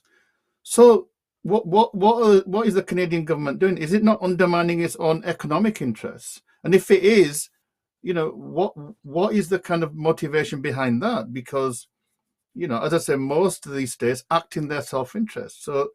So is it that their priorities have changed? Or is it, as we were saying, this is just choreography, that it will be, things as normal in a few weeks' time? What do you think? ਜੇ ਮੈਂ ਨਾ ਗੁਰ ਇਤਿਹਾਸ ਨੂੰ ਵੇਖਾਂ ਤੇ ਗੁਰੂ ਹਰਕ੍ਰਿਸ਼ਨ ਪਾਤਸ਼ਾਹ ਤੇ ਜਦੋਂ ਇੱਕ ਬੰਦੇ ਨੂੰ ਯਕੀਨ ਨਹੀਂ ਸੀ ਆਉਂਦਾ ਤੇ ਉਹਨਾਂ ਨੇ ਕਿਹਾ ਵੀ ਏਦਾਂ ਕਰੋ ਵੀ ਜਿਹੜਾ ਪਿੰਡ ਦਾ ਸਭ ਤੋਂ ਮੂੜ ਬੰਦਾ ਉਹਨੂੰ ਲੈ ਕੇ ਆਓ। ਮਹਾਰਾਜ ਨੇ ਉਹਦੇ ਸਿਰ ਤੇ ਹੱਥ ਰੱਖਿਆ ਤੇ ਉਹਦੇ ਤੋਂ ਉਪਦੇਸ਼ ਕਰਾ ਲਿਆ। ਹੁਣ ਅਸਲ ਸੱਚਾਈ ਮੈਂ ਇਹ ਗੱਲ ਕਿਉਂ ਕੀਤੀ ਹੈ ਕਿ ਸਾਨੂੰ ਨਹੀਂ ਪਤਾ ਵੀ ਜਸਟਿਨ ਟਰੂਡੋ ਦੀ ਇੰਟੈਂਸ਼ਨ ਕੀ ਹੈ। ਇੱਕ ਖੇਡ ਸਾਰੀਆਂ ਕੰਟਰੀਆਂ ਖੇਡ ਰਹੀਆਂ, ਇੱਕ ਖੇਡ ਸਤਿਗੁਰ ਗੁਰੂ ਮਹਾਰਾਜ ਵੀ ਖੇਡ ਰਹੇ ਨੇ। ਤੇ ਉਸ ਖੇਡ ਦੇ ਵਿੱਚ ਕਿਹੜਾ ਬੰਦਾ ਅਚਾਨਕ ਸੱਚ ਬੋਲ ਜਾਵੇ, ਕਿਹੜਾ ਬੰਦਾ ਅਚਾਨਕ ਤੁਹਾਡੇ ਨਾਲ ਖੜ ਜਾਵੇ। ਹੁਣ ਮੁਗਲ ਸਾਡੇ ਖਿਲਾਫ ਸਨ, ਪਰ ਬਹਾਦਰ ਸ਼ਾਹ ਜ਼ਫਰ ਦਾ ਤੁਸੀਂ ਸਾਥ ਦਿੱਤਾ, ਉਹਨੂੰ ਰਾਜ ਦਵਾਇਆ। ਉਸ ਤੋਂ ਬਾਅਦ ਉਹ ਵੀ ਰਾਜ ਸ਼ਿਫਟ ਹੋ ਕੇ ਫਿਰ ਤੁਹਾਡੇ ਵੱਲ ਆ ਗਿਆ। ਸੋ ਕਹਿਣ ਤੋਂ ਭਾਵ ਜੇ ਇਤਿਹਾਸ ਤੋਂ ਐਗਜ਼ਾਮਪਲ ਲਈਏ ਤੇ ਅੱਜ ਦੀ ਡੇਟ 'ਚ ਉਸ ਬੰਦੇ ਨੇ ਸੱਚ ਬੋਲਿਆ, ਕਵਰ ਅਪ ਨਹੀਂ ਕੀਤਾ ਇੰਡੀਆ ਨੂੰ, ਸਿਰਫ ਸੱਚ ਬੋਲਿਆ। ਸੋ ਆਈ ਥਿੰਕ ਸਾਨੂੰ ਉਹਦੇ ਲਈ ਉਹਨੂੰ ਅਪਲੋਡ ਕਰਨਾ ਚਾਹੀਦਾ। ਹਾਂ, ਜਿਹੜੀ ਮੇਨ ਗੱਲ ਹੈ, ਜਿਹੜੀ ਗੱਲ ਮਨਿੰਦਰ ਸਿੰਘ ਨੇ ਕਹੀ ਵੀ ਇਹ ਵਰਡਸ ਐਕਸ਼ਨ ਵਿੱਚ ਤਬਦੀਲ ਹੋਣਗੇ ਕਿ ਨਹੀਂ ਹੋਣਗੇ, this is what we have to wait for. ਜਿਹੜੀ ਤੁਸੀਂ ਸੈਕੰਡ ਗੱਲ ਕਹੀ ਕਿ ਐਕਚੁਅਲ ਦੇ ਵਿੱਚ ਜਿਹੜਾ ਉਸ ਵੇਲੇ ਜਿਹੜੀ ਉਹਨਾਂ ਦੀ ਸਿਚੁਏਸ਼ਨ ਬਣ ਰਹੀ ਹੈ ਉੱਥੇ, ਦੇਖੋ ਇੰਡੀਆ ਦੋ ਤਰੀਕਿਆਂ ਨਾਲ ਉਹਨੂੰ ਪਾਵਰ ਦਿੱਤੀ ਜਾ ਰਹੀ ਹੈ। ਉਹਦੇ ਕੋਲ ਪਾਵਰ ਹੈਗੀ ਨਹੀਂ, ਇੱਕ ਮਿਰਾਜ ਕ੍ਰੀਏਟ ਕੀਤਾ ਜਾ ਰਿਹਾ।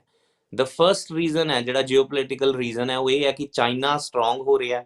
ਚਾਈਨਾ ਉਮੀਦ ਹੈ ਕਿ ਯੂਐਸ ਨੂੰ ਬੜੀ ਜਲਦੀ ਸਰਪਾਸ ਕਰੇਗਾ। ਸੋ ਉਹਦਾ ਇਮੀਡੀਏਟ ਨੇਬਰ ਹੈ ਜਿਹੜਾ, ਉਹ ਇੰਡੀਆ ਨੂੰ ਪੰਪ ਕੀਤਾ ਜਾ ਰਿਹਾ just to control China for a bit. ਦੂਸਰੀ ਗੱਲ, ਰਸ਼ੀਆ ਤੋਂ ਜਿਹੜਾ ਸਮਾਨ ਵੈਸਟ ਸਿੱਧਾ ਨਹੀਂ ਲੈ ਪਾ ਰਿਹਾ, ਉਹਦਾ ਟ੍ਰੇਡ ਰੂਟ ਹੁਣ ਇੰਡੀਆ ਹੈ, ਠੀਕ ਹੈ ਜੀ। ਸੋ ਇਸ ਕਰਕੇ ਉਹਨੂੰ ਇੰਪਾਵਰ ਕੀਤਾ ਜਾ ਰਿਹਾ। ਤੀਸਰੀ ਗੱਲ ਇਹ ਹੈ, ਯੂਕੇ ਦੀ ਜੇ ਖਾਸ ਕਰਕੇ ਗੱਲ ਕਰੀਏ, ਪੂਰੀ ਵੈਸਟ ਦੀ ਇੰਨੀ ਡੈਸਪਰੇਟ ਸਿਚੁਏਸ਼ਨ ਨਹੀਂ ਹੈਗੀ ਕਿ ਉਹਨਾਂ ਨੂੰ ਇੰਡੀਆ ਦਾ ਸਾਥ ਚਾਹੀਦਾ। ਯੂਕੇ ਦੀ ਇਹ ਮਜਬੂਰੀ ਜ਼ਰੂਰ ਬਣੀ ਹੈ ਕਿ ਬ੍ਰੈਗਜ਼ਿਟ ਤੋਂ ਬਾਅਦ ਉਹਨਾਂ ਨੂੰ ਚੀਪ ਲੇਬਰ ਵੀ ਚਾਹੀਦੀ ਹੈ, ਉਹਨਾਂ ਨੂੰ ਆਊਟਸੋਰਸਿੰਗ ਵੀ ਚਾਹੀਦੀ ਹੈ ਆਪਣੇ ਆਈਟੀ ਦੀ, ਔਰ ਇੰਡੀਆ ਉਹਨਾਂ ਲਈ ਬੈਸਟ ਹੈਵਨ ਹੈ ਇਸ ਵੇਲੇ, ਠੀਕ ਹੈ ਜੀ। ਪਰ ਇੱਕ ਗੱਲ ਦਾ ਮੈਨੂੰ ਹੋਰ ਪੂਰਾ ਭਰੋਸਾ ਹੈ ਕਿ ਇੰਡੀਆ ਆਪਣੀ ਮੈਡੀਓਕ੍ਰੇਸੀ ਦੇ ਨਾਲ ਇੰਨਾ ਓਵਰ ਅਬਸੈਸਡ ਹੈ ਕਿ ਉਹ ਬਹੁਤ ਜਲਦੀ ਇਹਨਾਂ ਨੂੰ ਜਿਹੜਾ ਵਾ ਉਹ ਇਹਨਾਂ ਨੂੰ ਵੀ ਪਿਸ ਆਫ ਕਰੇਗਾ। ਸੋ ਇਹਦੇ ਵਿੱਚ ਕੋਈ ਸ਼ੱਕ ਨਹੀਂ ਹੈ ਮੈਨੂੰ ਕਿ ਇੰਡੀਆ ਦੀ ਮੈਡੀਓਕ੍ਰੇਸੀ ਉਹਨੂੰ ਖੁਦ ਲੈ ਡੁੱਬੇਗੀ। ਅੱਜ ਠੀਕ ਹੈ, ਅੱਜ ਇਹਨਾਂ ਦਾ ਅੱਜ ਰਿਸ਼ੀ ਸੁਨਕ ਇਹਨਾਂ ਦੀ ਟ੍ਰੇਡ ਡੀਲ ਨੂੰ ਗਵਰਨ ਕਰ ਰਿਹਾ ਤੇ ਆਬਵੀਅਸਲੀ ਉਹ ਬਾਇਸਡ ਹੈ, ਅਸੀਂ ਸਭ ਦੇਖ ਚੁੱਕੇ ਹਾਂ, ਠੀਕ ਹੈ ਨਾ। ਜਿਸ ਦਿਨ ਇਹਨਾਂ ਦਾ ਵੀ ਮਤਲਬ ਪੂਰਾ ਹੋ ਜਾਏਗਾ, ਟ੍ਰੇਡ ਡੀਲ ਬਣ ਜਾਏਗੀ ਜਾਂ ਨਹੀਂ ਬਣੇਗੀ, ਫਿਰ ਇਹ ਵੀ ਕਦੀ ਨਾ ਕਦੀ ਹੋ ਸਕਦਾ ਸੱਚ ਬੋਲਣਗੇ। ਸੋ ਕਦੀ ਨਾ ਕਦੀ ਤੇ ਉਹ ਦਿਨ ਆਏਗਾ। ਹਾਂਜੀ ਮਨਪ੍ਰੀਤ, ਆਪਾਂ ਇੰਡੀਆ ਦਾ ਇੰਟਰਨਲ ਸਿਚੁਏਸ਼ਨ ਤੇ ਵੀ ਗੱਲ ਕਰਨੀ ਹੈ, ਕਿਉਂਕਿ ਆਬਵੀਅਸਲੀ ਇਲੈਕਸ਼ਨ ਵੀ ਆ ਰਿਹਾ ਅਗਲੇ ਸਾਲ। ਤੇ ਪਰ ਉਸ ਤੋਂ ਪਹਿਲਾਂ ਸ਼ਮਸ਼ੇਰ ਸਿੰਘ, ਮੈਂ ਤੁਹਾਨੂੰ ਪੁੱਛਣਾ in terms of the wider geopolitical, Manpreet's kind of hinted at that in terms of China, Russia ਦੇ ਵਿੱਚ ਕੀ ਹੋ ਰਿਹਾ, and the Ukraine war seems to be resetting a lot of international relations. A new kind of line is being drawn. And if you recall, India ਜਦੋਂ vote ਸੀਗੀ UN ਦੇ ਵਿੱਚ to condemn the Russians for war crimes, India refused to support that resolution. So what do you think is happening in terms of geopolitics of it? Do you think that we're seeing some kind of new alignment, new lines being drawn, or is it just more complicated than that? Is this Modi trying to tell the West that my future is with China, or maybe not China, but certainly with the anti-Western forces? Because he talks about coloniality, he talks about and he's talking about renaming India as Bharat. Is this his own decolonial moment? I mean, India is a fascist country. It has been since its inception. This is why Sardar Hakam Singh and Master Tara Singh refused to sign the Indian Constitution when they said there's enough provision within this document for the country to go towards fascism. So Modi is a typical fascist leader. His whole idea of positioning India as a one nation, one language, now one market, has all of the hallmarks of fascism. It's about consolidating power. And within that, they're treating Punjab and other areas to serve their own food security and national security interests. So India hasn't markedly shifted its policy. It's always been either assimilation or annihilation. And that's what we're seeing playing out here. India is exerting itself, emulating its allies that it's close to, states such as Israel. India is one of the largest procurer of arms and armaments from Israel. They're one of the largest users of Pegasus spyware software. They continually exert pressure on social media companies in order to censor content within its borders. They've suspended the internet more times than any other country. So geopolitics is shifting to the extent that Sikhs need to rise to their position as equal partners in the world. And if we see in every occasion, wherever India's trade relations are a part of the conversation with a country that has a significant Sikh population, Khalistan is always the issue that India uses to leverage favorable positions. It barters its trade on the basis of denying oxygen to the Khalistan movement. India is actively assassinating individuals in other countries, such as the death of Bhai Avtar Singh Khanda here, the assassination of Bhai Harmeet Singh PhD, by Paramjit Singh Panjwar in Pakistan, by Hardeep Singh Nijjar in Canada. And domestically, it's creating an atmosphere of fear. So India's position hasn't changed if we look at the larger context. Since the 1980s, it's always been this policy of either we're going to assimilate you, apne aap vich samet, or we're going to annihilate you entirely. And in that, Britain and Canada have been partners. Britain is the one that gave the intelligence to allow Jagtar Singh to be arrested. Britain is the one that gave training to India during 1984. And since 2014, India has been sending all of its police graduates to Israel for counter-terrorism police training.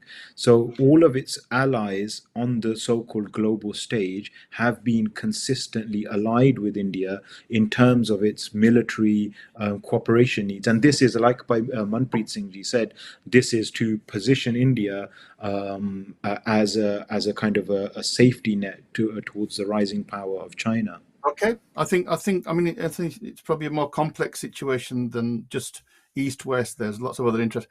But I just want to remind the viewers that ਸਾਡਾ Punjab broadcast channel ਦਾ ਇੱਥੇ ਕੋਈ ਆਪਣਾ position ਹੈ ਨਹੀਂ ਜੋ views express ਕੀਤੇ ਜਾਂਦੇ ਸਾਡੇ ਜਿਹੜੇ ਗੈਸਟ ਉਹਨਾਂ ਦੇ ਆ ਸਾਡਾ ਫਰਜ਼ ਆ ਵੀ ਇਹਦੇ ਬੈਲੈਂਸ ਡਿਸਕਸ਼ਨ ਰੱਖਣਾ ਤਾਂ ਅਸੀਂ ਇੱਕ ਵਾਰ ਫੇਰ ਭਾਰਤੀ ਸਰਕਾਰ ਨੂੰ ਬੇਨਤੀ ਕਰਦੇ ਹਾਂ ਵੀ ਤੁਸੀਂ ਆਪਣਾ ਵੀ ਪੱਖ ਹਜੇ ਵੀ ਸਾਡੇ ਕੋਲ ਅੱਧਾ ਘੰਟਾ ਹੈਗਾ ਤੁਸੀਂ ਆ ਸਕਦੇ ਆ ਨਹੀਂ ਤਾਂ ਤੁਸੀਂ ਸਾਡੇ ਨਾਲ ਕੰਟੈਕਟ ਕਰੋ ਅਸੀਂ ਤੁਹਾਡੇ ਲਈ ਵੀ ਇੱਕ ਸਪੈਸ਼ਲ ਪ੍ਰੋਗਰਾਮ ਲਿਆਉਂਗੇ ਅਸੀਂ ਤੁਹਾਨੂੰ ਵੀ ਹੱਕ ਦਵਾਂਗੇ ਵੀ ਤੁਸੀਂ ਅੱਜ ਜੋ ਚਾਰਜਿਸ ਜਾਂ ਐਲੀਗੇਸ਼ਨਸ ਤੁਹਾਡੇ ਤੇ ਤੁਸੀਂ ਉਹਨਾਂ ਨੂੰ ਵੀ ਜਵਾਬ ਦੇ ਸਕਦੇ ਮਨਪ੍ਰੀਤ ਸਿੰਘ ਜੀ ਆਪਾਂ ਫਿਰ ਮੁੜ ਕੇ ਜਿਹੜੀ ਇੰਟਰਨਲ ਇੰਡੀਆ ਦੀ ਭਾਰਤ ਦੀ ਜੀਓਪੋਲਿਟਿਕਸ ਦੇ ਨਾਲ ਹੁਣ ਗੱਲ ਕਰਨੀ ਹੈ ਕਿਉਂਕਿ ਠੀਕ ਹੈ ਇੰਟਰਨੈਸ਼ਨਲ ਜੀਓਪੋਲਿਟਿਕਸ ਤਾਂ ਇੰਟਰਨਲ ਦੇ ਵਿੱਚ ਤਾਂ ਥੋੜਾ ਬਹੁਤਾ ਤਾਂ ਓਬਵੀਅਸਲੀ ਲਿੰਕ ਹੈਗੀ ਆ ਪਰ ਸਾਨੂੰ ਪਤਾ ਮੋਹਲੇ ਸਾਲ ਭਾਰਤ ਦੇ ਵਿੱਚ ਇੰਡੀਆ ਦੇ ਵਿੱਚ ਇਲੈਕਸ਼ਨ ਹੋਣੇ ਆ ਤੇ ਸ਼ਮਸ਼ੇਰ ਸਿੰਘ ਨੇ ਕਿਹਾ ਸੀ ਵੀ ਇੰਡੀਆ ਇੱਕ ਫਾਸ਼ਿਸਟ ਸਟੇਟ ਆ I'm sure that the Indians would want to say that it's a democratic state,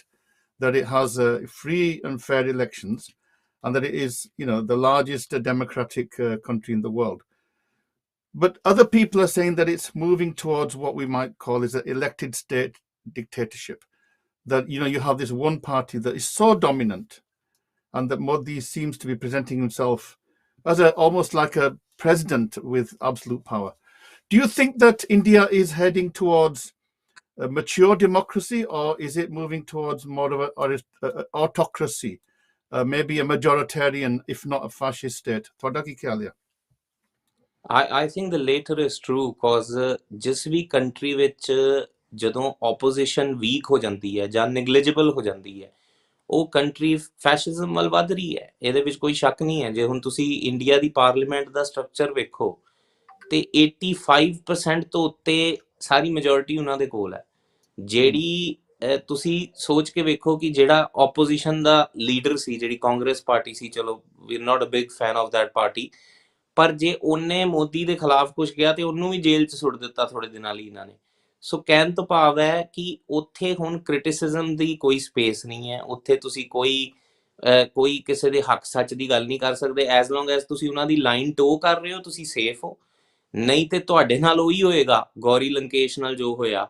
ਹੋਰ ਕਿੰਨੇ ਜਰਨਲਿਸਟ ਦਾ ਮੈਂ ਨਾਂ ਲਵਾਂ ਜਿਹਦੇ ਨਾਲ ਹੋਇਆ, ਔਰ ਬਾਕੀ ਵੀ ਜਿਹੜੇ ਜਰਨਲਿਸਟ ਨੇ ਉਹ ਵੀ ਬਸ ਬ੍ਰਿਸਕ ਤੇ ਹੀ ਰਹਿ ਰਹੇ ਨੇ ਵੀ ਕਦੀ ਵੀ ਐਲੀਮੀਨੇਟ ਹੋ ਸਕਦੇ ਨੇ, ਜਿਹੜੇ ਸੱਚ ਬੋਲ ਰਹੇ ਨੇ। 85 to 90% ਮੀਡੀਆ ਉਹਨਾਂ ਦੀ ਲਾਈਨ ਟੋ ਕਰ ਰਿਹਾ, ਏਜੰਸੀਆਂ ਦੀ ਲਾਈਨ ਟੋ ਕਰ ਰਿਹਾ। ਹਰ ਰੋਜ਼ ਉੱਥੇ ਹੇਟ ਪਰੋਸਿਆ ਜਾ ਰਿਹਾ, ਔਰ ਕਿਸੇ ਵੀ ਵੇਲੇ ਹੇਟ ਕ੍ਰਾਈਮ ਇਨਸਟੀਗੇਟ ਹੋ ਸਕਦਾ ਹੈ, ਜੈਨੋਸਾਈਡਲ ਇੰਪਲਸ ਨੂੰ ਤੇਜ਼ ਕੀਤਾ ਜਾ ਸਕਦਾ ਹੈ, ਕਿਸੇ ਵੀ ਵੇਲੇ ਉੱਥੇ ਕੁਝ ਵੀ ਵਰਤ ਸਕਦਾ ਹੈ। ਐਂਡ ਵੈਸਟ ਵੋਂਟ ਨੋ, ਔਰ ਉਹ ਅਵੋਇਡ ਨਹੀਂ ਕਰ ਸਕਾਂਗੇ। ਜੋ ਉਹਨਾਂ ਨੇ ਕਸ਼ਮੀਰ ਦੇ ਵਿੱਚ ਕੀਤਾ ਪਿਛਲੇ ਦਿਨੀ, ਦਿੱਲੀ ਦੇ ਵਿੱਚ ਜੋ ਕਰਨ ਦੀ ਕੋਸ਼ਿਸ਼ ਕੀਤੀ, ਫਿਰ ਹੁਣ ਅੰਮ੍ਰਿਤਪਾਲ ਸਿੰਘ ਨੂੰ ਜੋ ਫੜਨ ਲਈ ਉਹਨਾਂ ਦੇ ਜਿਹੜਾ ਆਪਰੇਸ਼ਨ ਚਲਾਇਆ, ਇਹ ਕੀ ਹੈ? ਇਹ ਫੇਅਰ ਸਾਈਕੋਸਿਸ ਕ੍ਰੀਏਟ ਕਰਨਾ ਹੈ ਨਾ, ਸਾਈਕੋਲੋਜੀਕਲੀ ਲੋਕਾਂ ਨੂੰ ਡਰਾਉਣਾ, ਇੰਟੀਮੀਡੇਟ ਕਰਨਾ ਵੀ ਜੇ ਤੁਸੀਂ ਸਾਡੇ ਖਿਲਾਫ ਬੋਲੇ ਤਾਂ ਤੁਹਾਡਾ ਇਹ ਹਾਲ ਹੋਏਗਾ। ਸੋ ਪਰ ਗੱਲ ਸੱਚ ਇਹ ਹੈ ਕਿ ਇਹੀ ਚੀਜ਼ ਹੈ ਜਿਹੜੀ ਇਹਨਾਂ ਦੇ ਅੰਤ ਵੱਲ ਵੱਧ ਰਹੀ ਹੈ। ਕਿਉਂਕਿ ਮੈਂ ਤੁਹਾਨੂੰ ਇੱਕ ਗੱਲ ਜ਼ਰੂਰ ਦੱਸਦਾ, ਅਰੁੰਧਤੀ ਰॉय ਨੇ ਜਿਹੜੀ BBC ਦੀ ਡਾਕੂਮੈਂਟਰੀ ਬਣੀ ਸੀ ਮੋਦੀ ਤੇ, ਉਹਦੇ ਤੇ ਇੱਕ ਬੜਾ ਵਧੀਆ ਆਰਟੀਕਲ ਲਿਖਿਆ ਸੀ। ਆਈ ਥਿੰਕ ਅਸੀਂ ਉਹਨੂੰ ਇੱਕ ਕਿਸੇ ਸ਼ੋਅ ਤੇ ਆਪਾਂ ਨੂੰ ਐਲੈਬੋਰੇਟ ਵੀ ਕੀਤਾ ਸੀ, ਗੁਰਨਾਮ ਸਿੰਘ ਜੀ। ਉਹਨੇ ਬਹੁਤ ਵਧੀਆ ਪ੍ਰੂਫ ਦਿੱਤੇ ਸਨ ਕਿ ਕਿਸ ਤਰੀਕੇ ਦੇ ਨਾਲ ਜਿਹੜਾ ਇੰਡੀਆ ਵੈ, ਉਹ ਮੋਦੀ ਨੇ ਇੱਕ ਤਰੀਕੇ ਦਾ ਗਿਰਵੀ ਰੱਖ ਦਿੱਤਾ ਹੈ ਆਪਣੇ ਸਾਥੀਆਂ ਦੇ ਕੋਲ। ਜਿੱਦਾਂ ਜੇ ਅਡਾਨੀ ਦੀ ਗੱਲ ਕਰੀਏ ਤੇ ਉਹ 45% ਪੋਰਟਸ ਉਹਦੇ ਕਬਜ਼ੇ ਵਿੱਚ ਨੇ, ਉਹਦੇ ਕੋਲ ਆਇਲ ਐਂਡ ਮਾਈਨਿੰਗ ਰਾਈਟਸ ਉਹਦੇ ਕੋਲ ਨੇ ਕੰਟਰੀ ਦੇ। ਜੇ ਅਸੀਂ ਇੰਡੀਆ ਦੀ ਵੀ ਓਵਰਆਲ ਗੱਲ ਕਰੀਏ ਤੇ ਇਹ ਇੰਡੀਆ ਦੇ ਵੀ ਸਕੇ ਤੇ ਹੈ ਨਹੀਂ। ਜੇ ਕੋਈ ਵੀ ਚੀਜ਼ ਡਿਵੈਲਪ ਹੋ ਰਹੀ ਹੈ ਅੱਜ ਪੂਰੇ ਇੰਡੀਆ ਵਿੱਚ, ਤੇ ਕੀ ਡਿਵੈਲਪ ਹੋ ਰਿਹਾ? ਗੁਜਰਾਤ ਡਿਵੈਲਪ ਹੋ ਰਿਹਾ, ਹੋਰ ਕੋਈ ਸਟੇਟ ਡਿਵੈਲਪ ਨਹੀਂ ਹੋ ਰਹੀ ਜੇ ਤੁਸੀਂ ਚੰਗੀ ਤਰ੍ਹਾਂ ਦੇਖੋ। ਔਰ ਉਹ ਇਹ ਜਿਹੜਾ ਮਾਡਲ ਹੈ, ਇਹ ਗੁਜਰਾਤ ਮਾਡਲ ਨੂੰ ਹੀ ਇਹਨਾਂ ਨੇ ਇੰਡੀਆ ਮਾਡਲ ਬਣਾ ਕੇ ਪੇਸ਼ ਕੀਤਾ। ਸਾਰੀ ਡਿਵੈਲਪਮੈਂਟ ਉੱਥੇ ਹੋ ਰਹੀ ਹੈ, ਸਾਰੀ ਜਿਹੜੀ ਵੈਲਥ ਹੈ ਕੰਟਰੀ ਦੀ, ਜਿਹੜੇ ਕੰਟਰੀ ਦੇ ਨੈਚੁਰਲ ਰਿਸੋਰਸਿਸ ਤੋਂ ਔਰ ਟੈਕਸਿਸ ਤੋਂ, ਉਹ ਹੁਣ ਜਾ ਰਹੀ ਹੈ ਅਡਾਨੀ ਵਰਗੇ ਬੰਦਿਆਂ ਕੋਲ। ਉਹ ਜਿਸ ਤਰ੍ਹਾਂ ਉਹਨੇ ਪੂਰੀ ਇੱਕ ਸਾਨੂੰ ਸਬੂਤ ਵੀ ਦਿੱਤੇ ਅਰੁੰਧਤੀ ਰॉय ਨੇ ਕਿ SBI ਦੇ ਫੰਡਸ, LIC ਦੇ ਫੰਡ, ਜਿਹੜੀਆਂ ਕਿ ਸਟੇਟ ਇੰਸ਼ੋਰੈਂਸ ਪਾਲਿਸੀਆਂ ਨੇ, ਉਹਨਾਂ ਨੇ ਇੰਟਰਸਟ ਫ੍ਰੀ ਲੋਨ ਦਿੱਤੇ ਹੋਏ ਨੇ ਇਹਨਾਂ ਲੋਕਾਂ ਨੂੰ।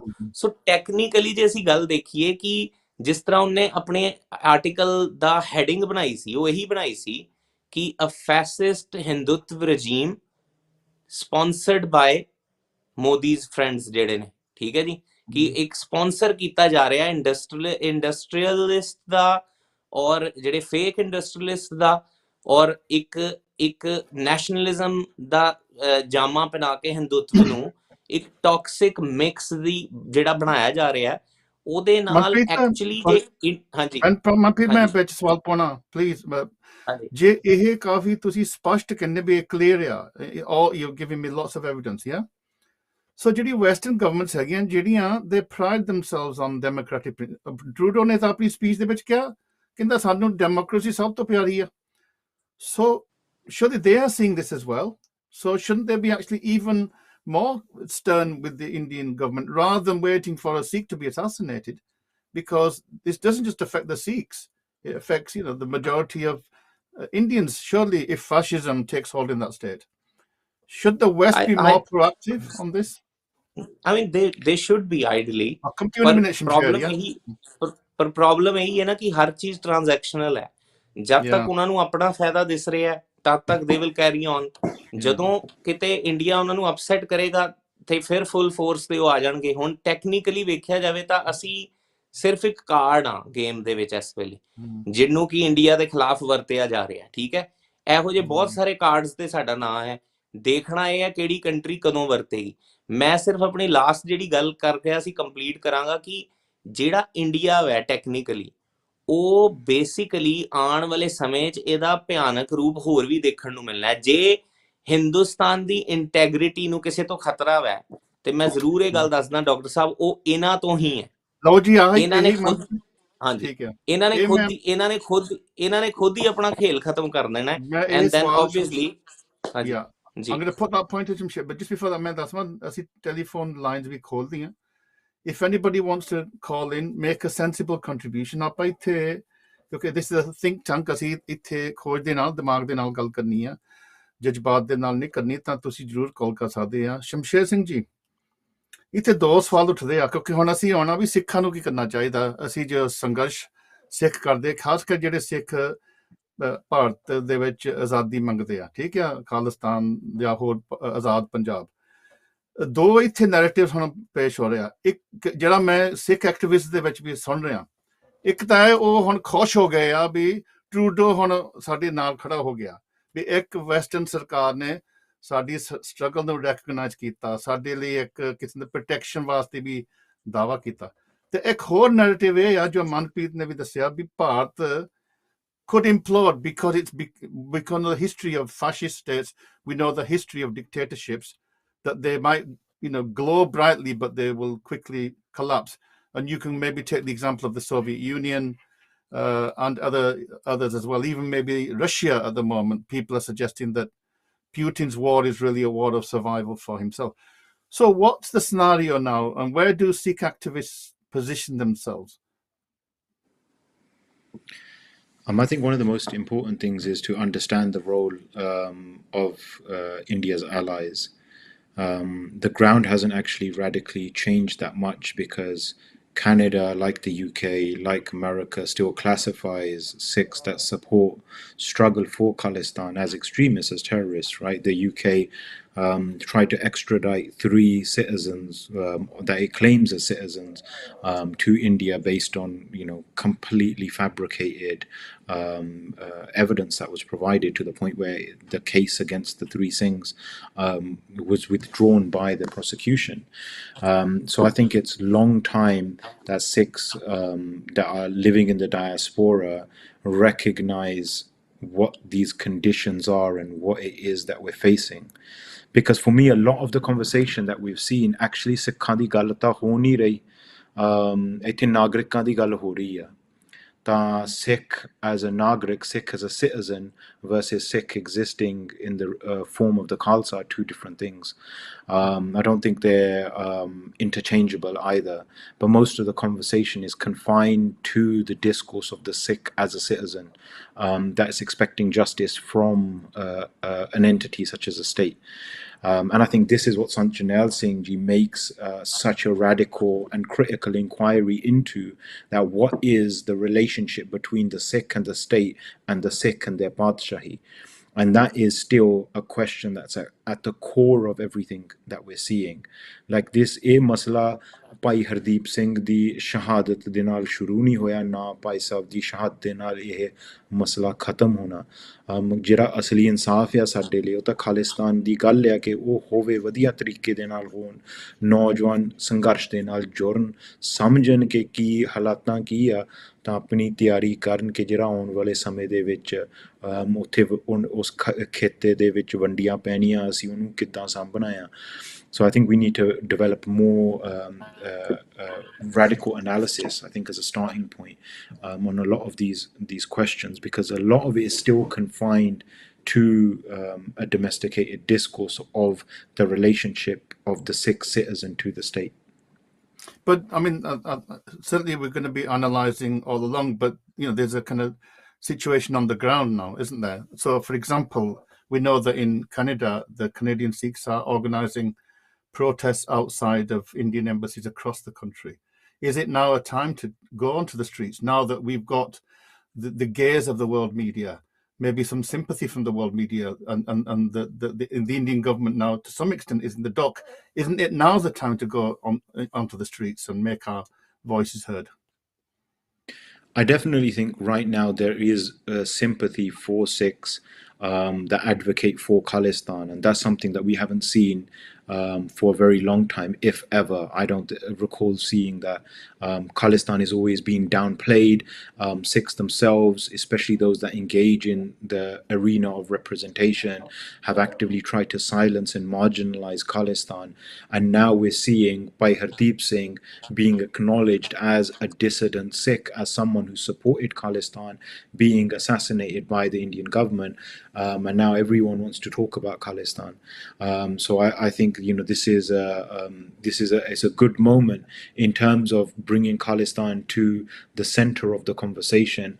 A lot of the interpretation of Khalistan is still really, really preliminary and basic when it comes to people that talk on our behalf, right?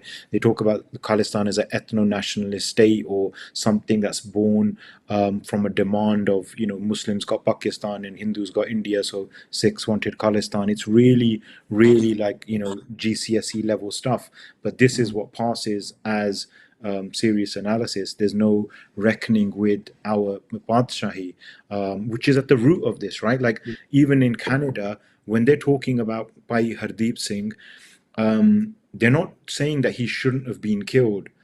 The Bhai Hardeep Singh isn't seen as a human being in this. The question is the violation of Canadian sovereignty. That's the issue.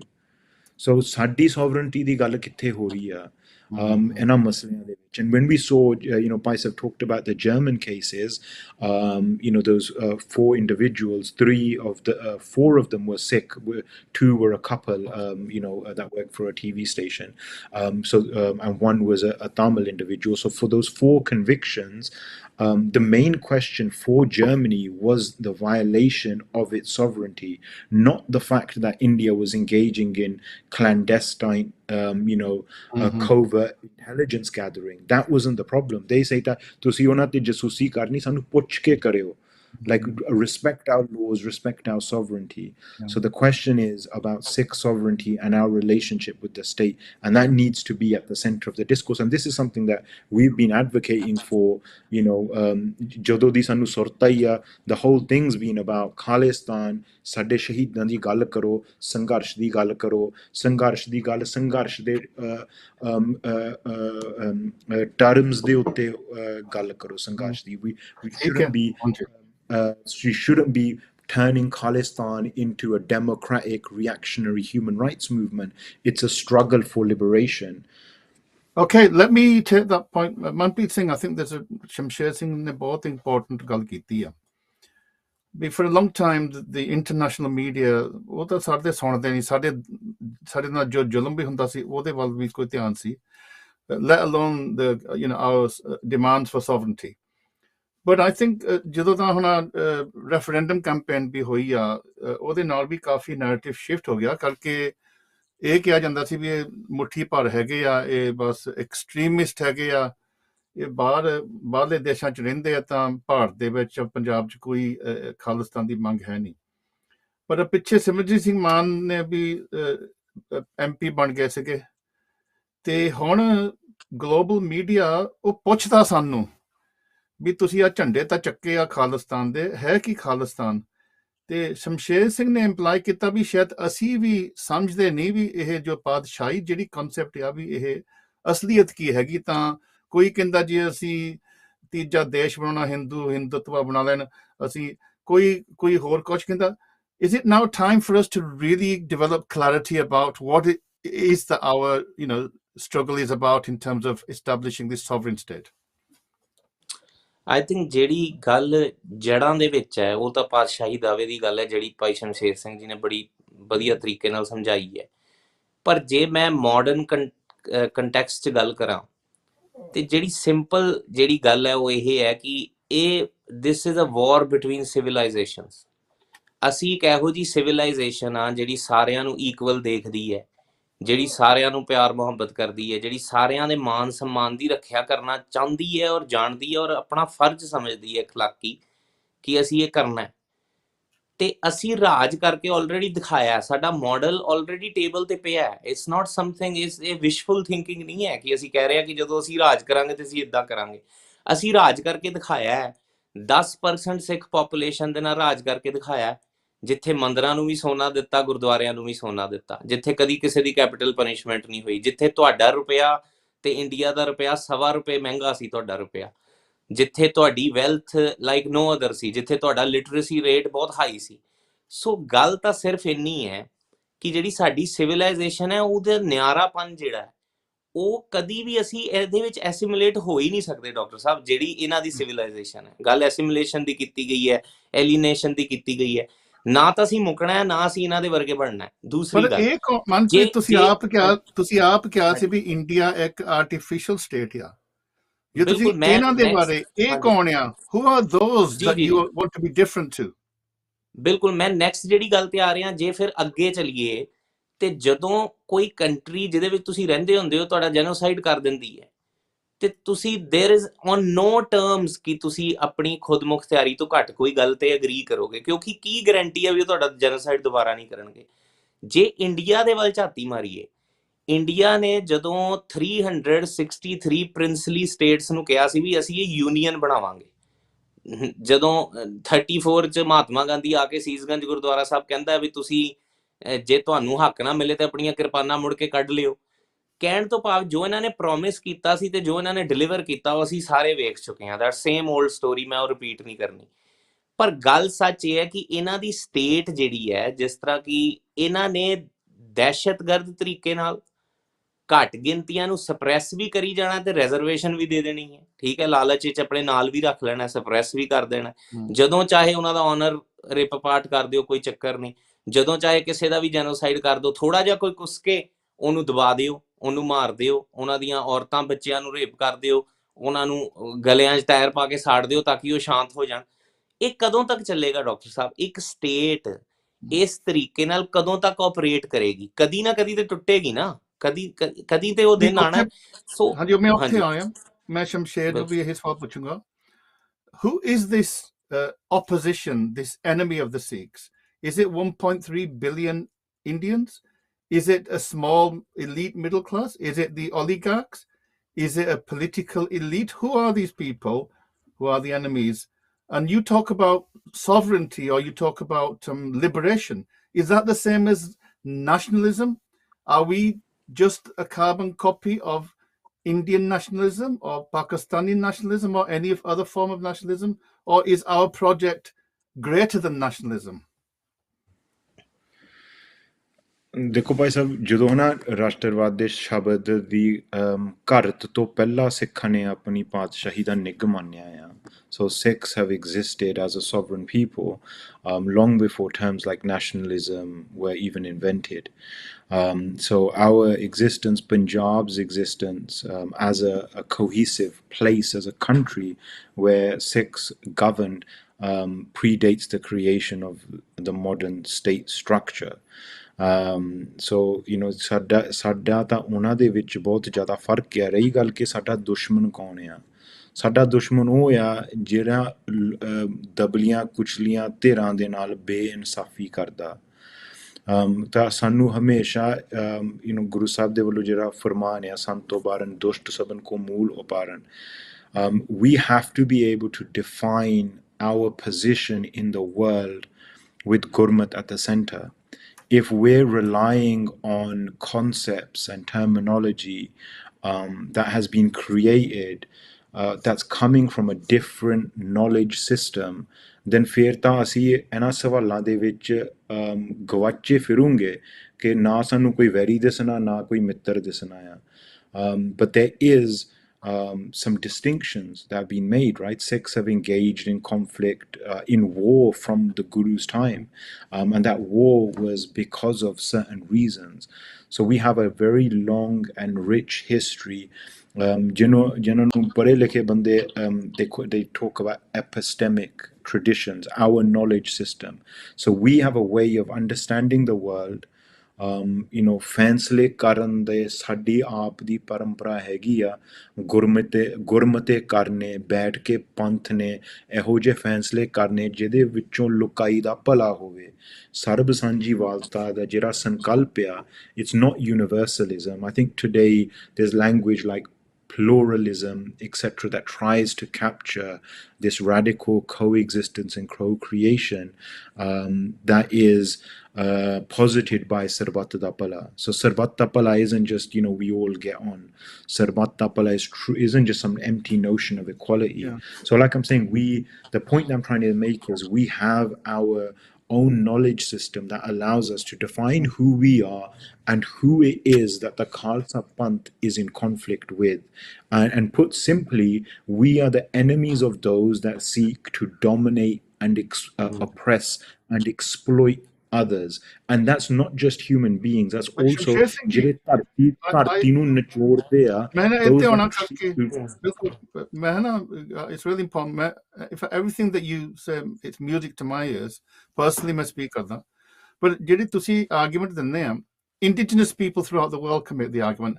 Indigenous people in Canada are making the same argument, in Australia, but they're not necessarily asking for a nation state. So how do you get from making those arguments for cultural sovereignty, for economic self-reliance and control over land, to building a nation state? Because that, in a sense, is the argument that we have to present to the media out there. I think there's a difference between an intellectual argument around co-creation, and nobody will disagree, but the actual struggle that Hardeep Singh Nijjar gave his life for. How do you articulate that? Look, Sikhs want to create their own country. There's no confusion about that. What a country is and how it negotiates and deals with other countries around it is up to that particular nation.